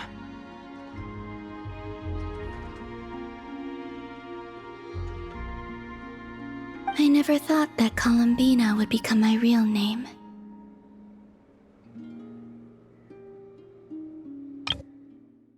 Columbina Hyposelenia. That's a wonderful name.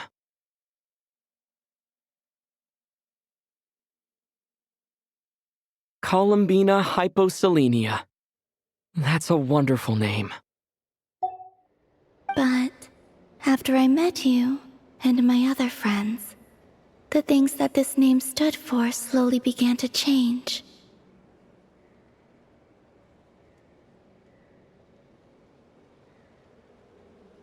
It went from being a Fatui code name to something my friends call me.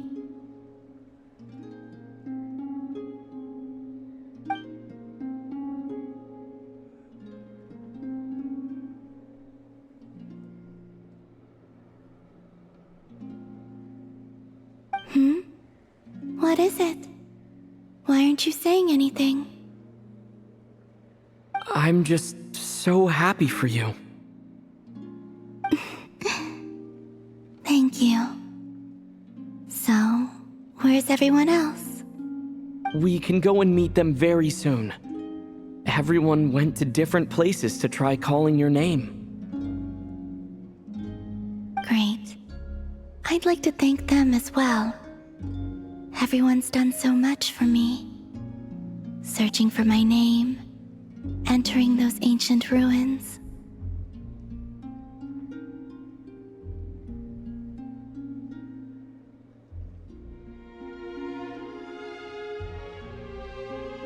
Huh?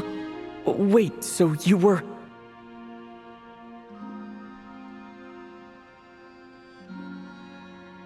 Yes, I was there. Not physically, but my consciousness was still holding on. I followed you the whole way.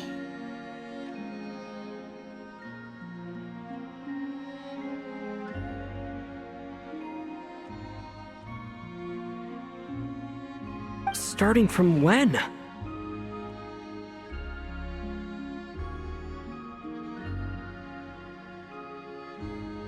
You turned around and called out my name while you were in Nasha Town. Do you remember?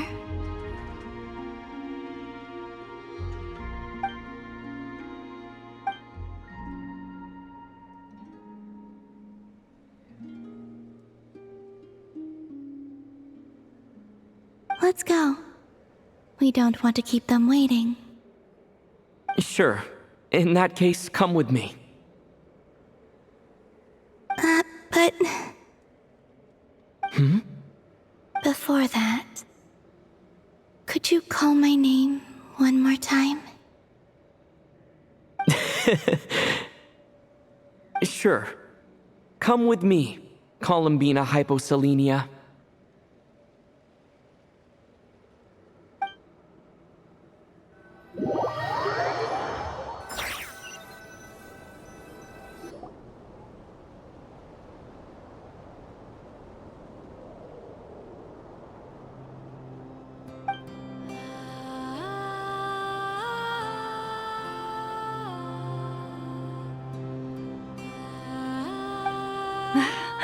Columbina!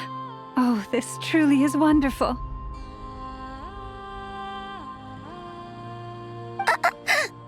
Llama, I can't breathe. Ha-ha! Just in time for Moon Prayer Night. It's good to have you back, Miss Columbina. Yeah, we were worried sick. Thank you, my friends. With your help, I now have a name that belongs to me. Columbina Hyposelenia. Where's the second half from? You added it yourself?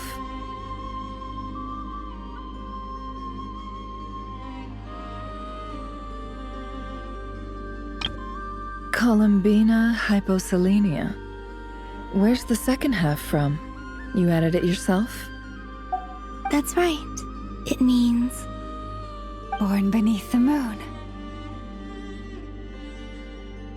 Yes.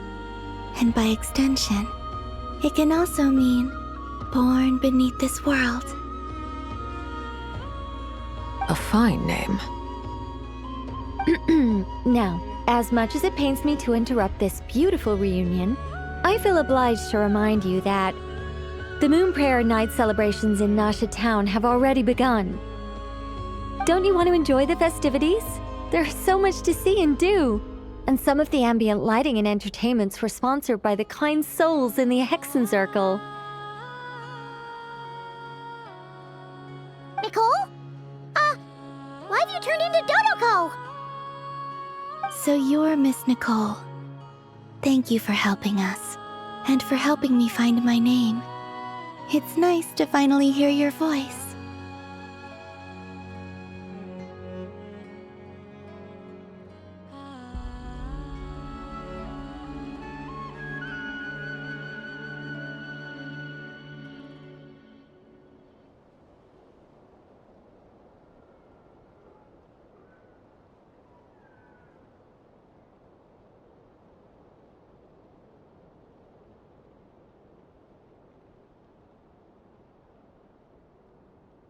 You're quite welcome. Guiding lost people to hidden treasure is what we Seelie do.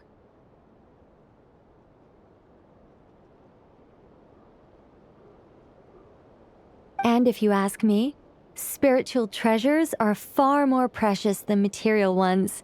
Chests are all well and good, but this was what it's all about. Ah, so satisfying.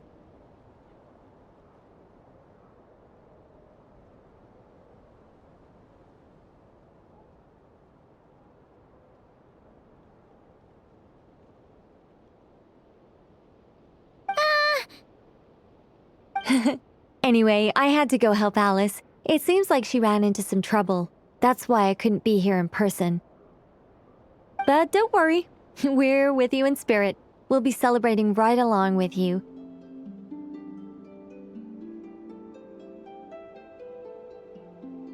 Keep an eye out for the Hexenzirkel's festive stalls in Nasha Town. I think you'll like what we came up with. Alice said she even managed to rope B in this time.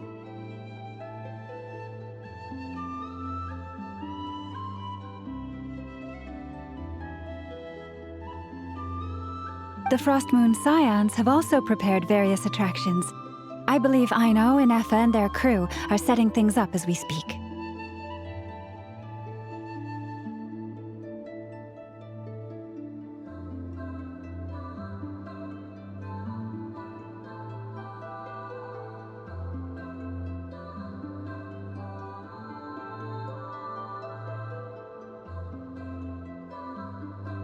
On that note, Nefer, about that request I made.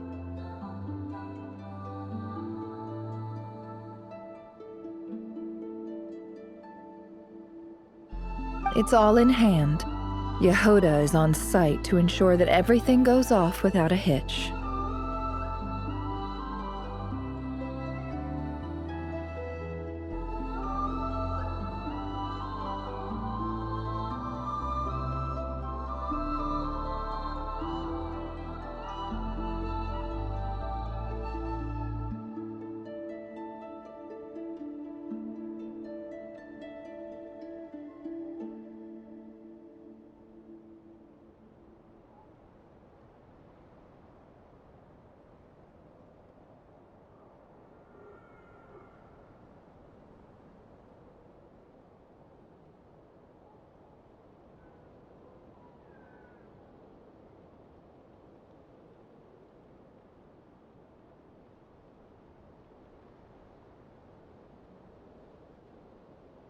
Wonderful.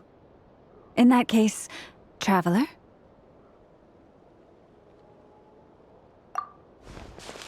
Huh? Come on, Columbina. It's time to celebrate the best moon prayer night ever.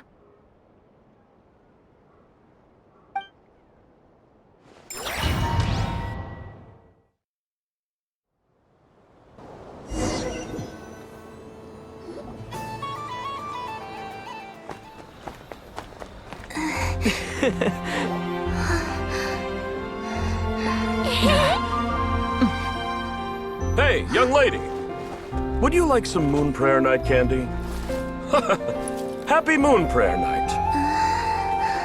Oh, yeah. I almost forgot to say. Welcome home, moon goddess.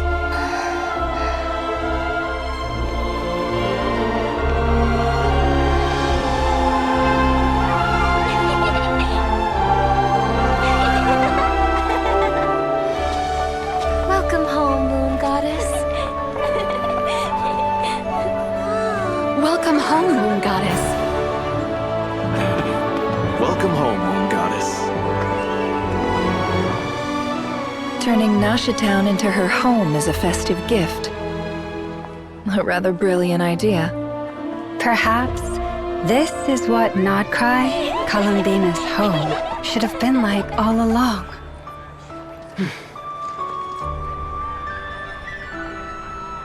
Thank you for the gift. I like it a lot.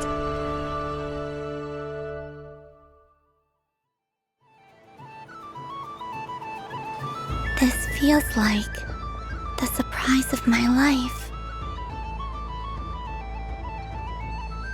I do. I never imagined I'd ever get to enjoy Moon Prayer Night with everyone so freely.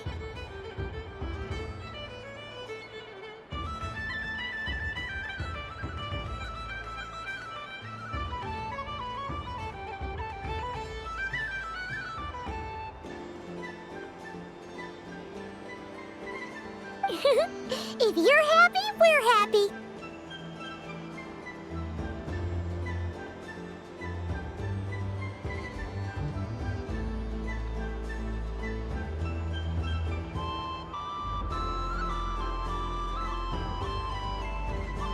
quite a strategy you came up with.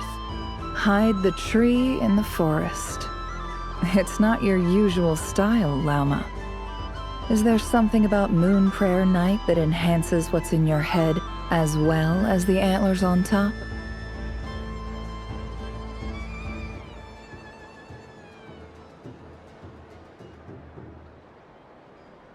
Apparently so. It even inspired a perennial penny pincher to use their resources for a greater cause. It truly is a magical festival.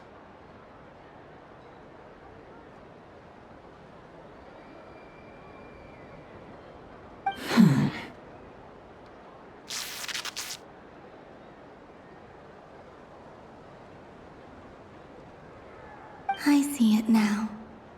This bickering is actually a sign of a strong relationship. Huh?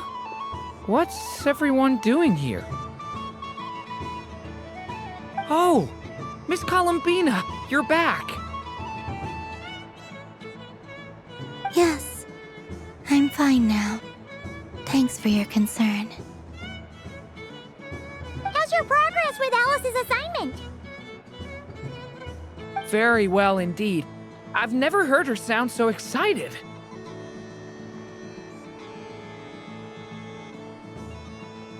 Not like this. This time her excitement seems more serious. Seems like she's had a major breakthrough. She said she'll contact us once she knows more. In the meantime, we're free to relax and have some fun.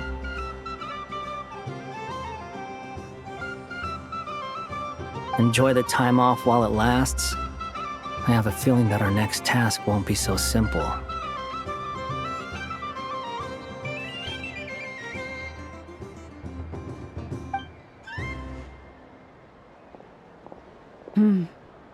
I should go. I still have a few things to attend to at the Frost Moon Scion's stall.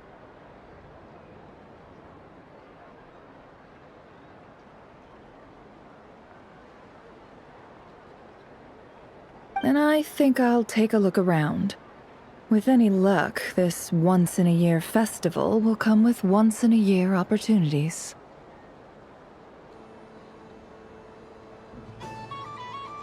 Hold up a second.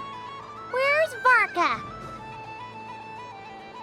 I believe he made a beeline for the flagship the moment he entered Nasha Town. That's Mondstadters for you. They know what they want when festivals roll around. Goodbye for now, Columbina. I hope you have a wonderful night.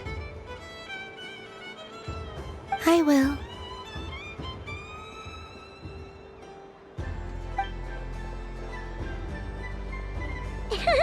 Well, in that case, don't just stand there. Get out there and have some fun. You'll definitely get a warm welcome at every stall. Oh, also, take this map with you. It's a guide to the festival.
Stall is over here. Lauma's invited a whole bunch of cute animals to celebrate too. Over there! Hexa Circle section. Alice seemed more excited than anyone about this festival, so she insisted on making it a grand affair.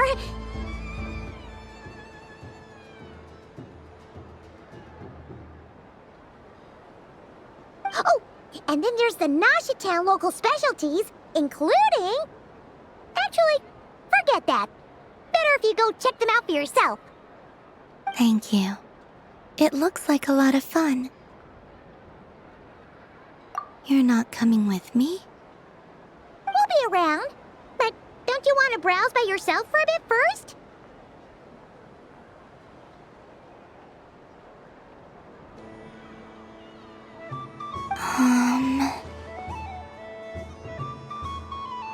Yep. If you find something you like and want to try it out together, just give us a shout. We'll be right with you.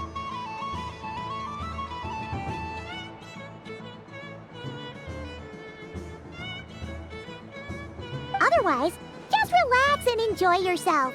There's so much on offer, so try to experience as much as you can. And don't forget to stuff yourself with all the delicious festival food!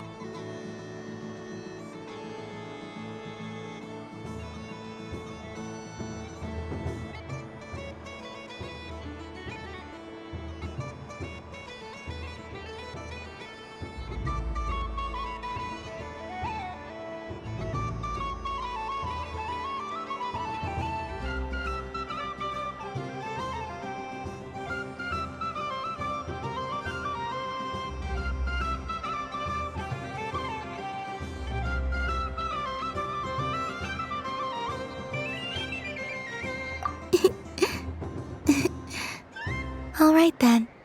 Off I go. Where should I go first?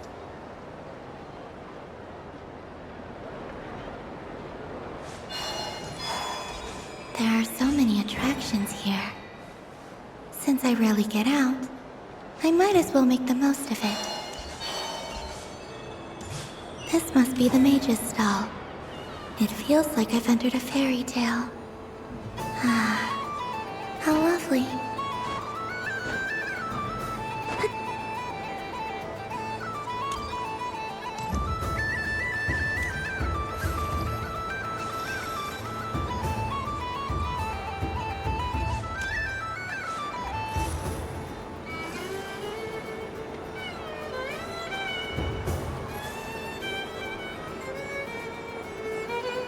Dodoco's Whirligig!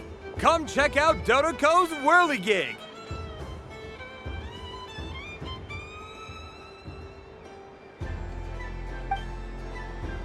Ah, welcome home, Moon Goddess. Might I ask what this is? Ah, it's a very special amusement sponsored by the great mage herself. Ride on a soft and furry Dodoco and embark on an unforgettable adventure.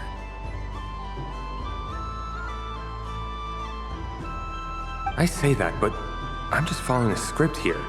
Who is this mage, anyway? And what the heck is a Dodoco? I'd like to ride. No problem. But, are you by yourself? Is that not okay? Oh, no, it's fine. It's just that each Dodoco can accommodate 2 passengers. Would you like to bring a friend along? My friends... That should do it. Now, we just need to get everyone else to draw something on it, too. But we gotta keep it a secret from Columbina. Traveler? Ah! I want to go on that ride. Will you join me?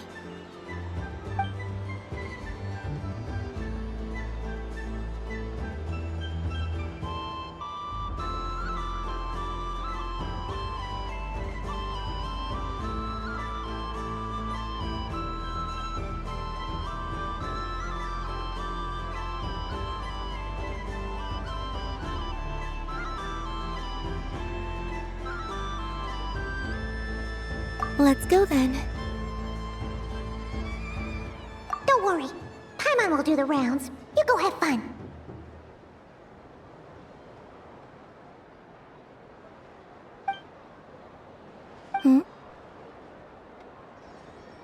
All right. I think we have to wait in line over there. Please take your seats. For safety reasons, you mustn't try to leave the ride before it comes to a complete stop.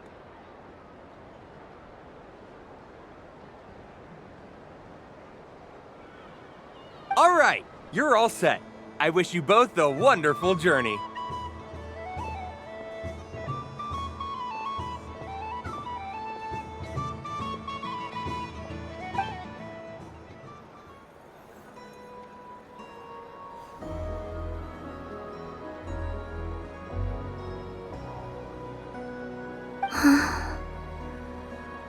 Not bad. It reminds me of riding a moon lane. Sometimes, the Kuhenki circle around me like this, playing their beautiful melodies. Yeah, I'm going to miss them.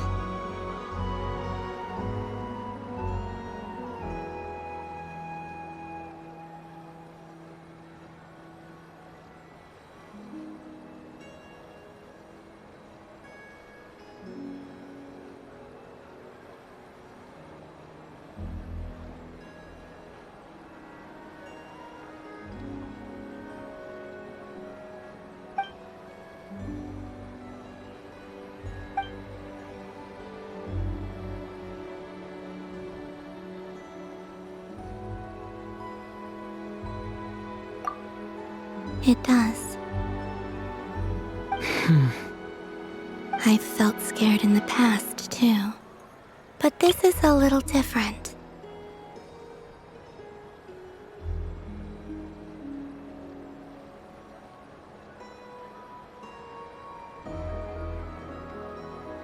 You know something? I got to see a lot of fascinating things during my disappearance. I saw how the Frost Moon Scions act around their families. So different than how they used to act in my presence. And I also saw how they interact with their friends.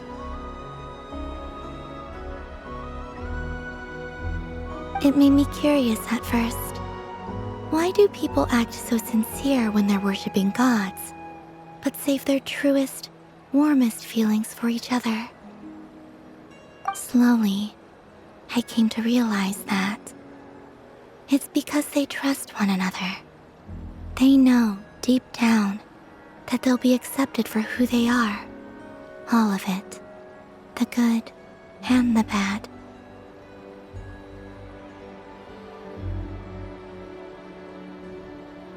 I know.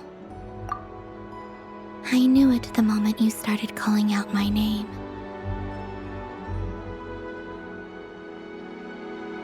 What I fear now is the end. I fear losing all this the very night I have gained it.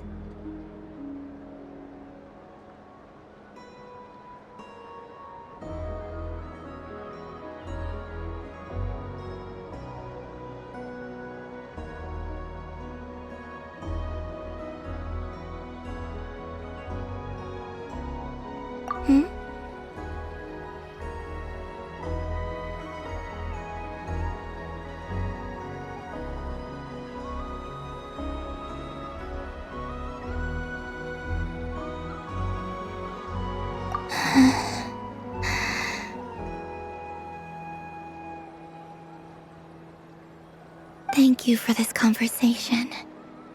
Thank you for listening to me.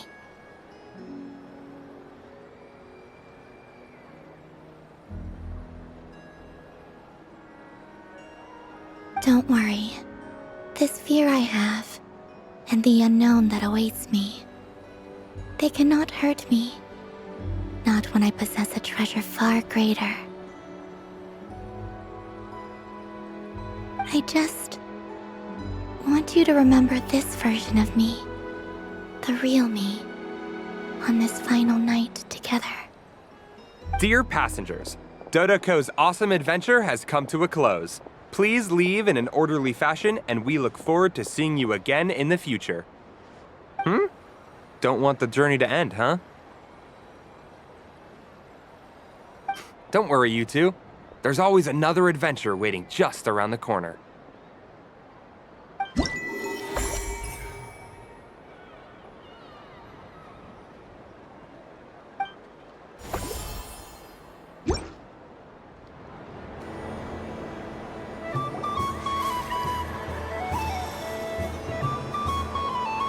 So this is the Frost Moon Scions area. It feels very familiar. But everyone looks much happier than usual.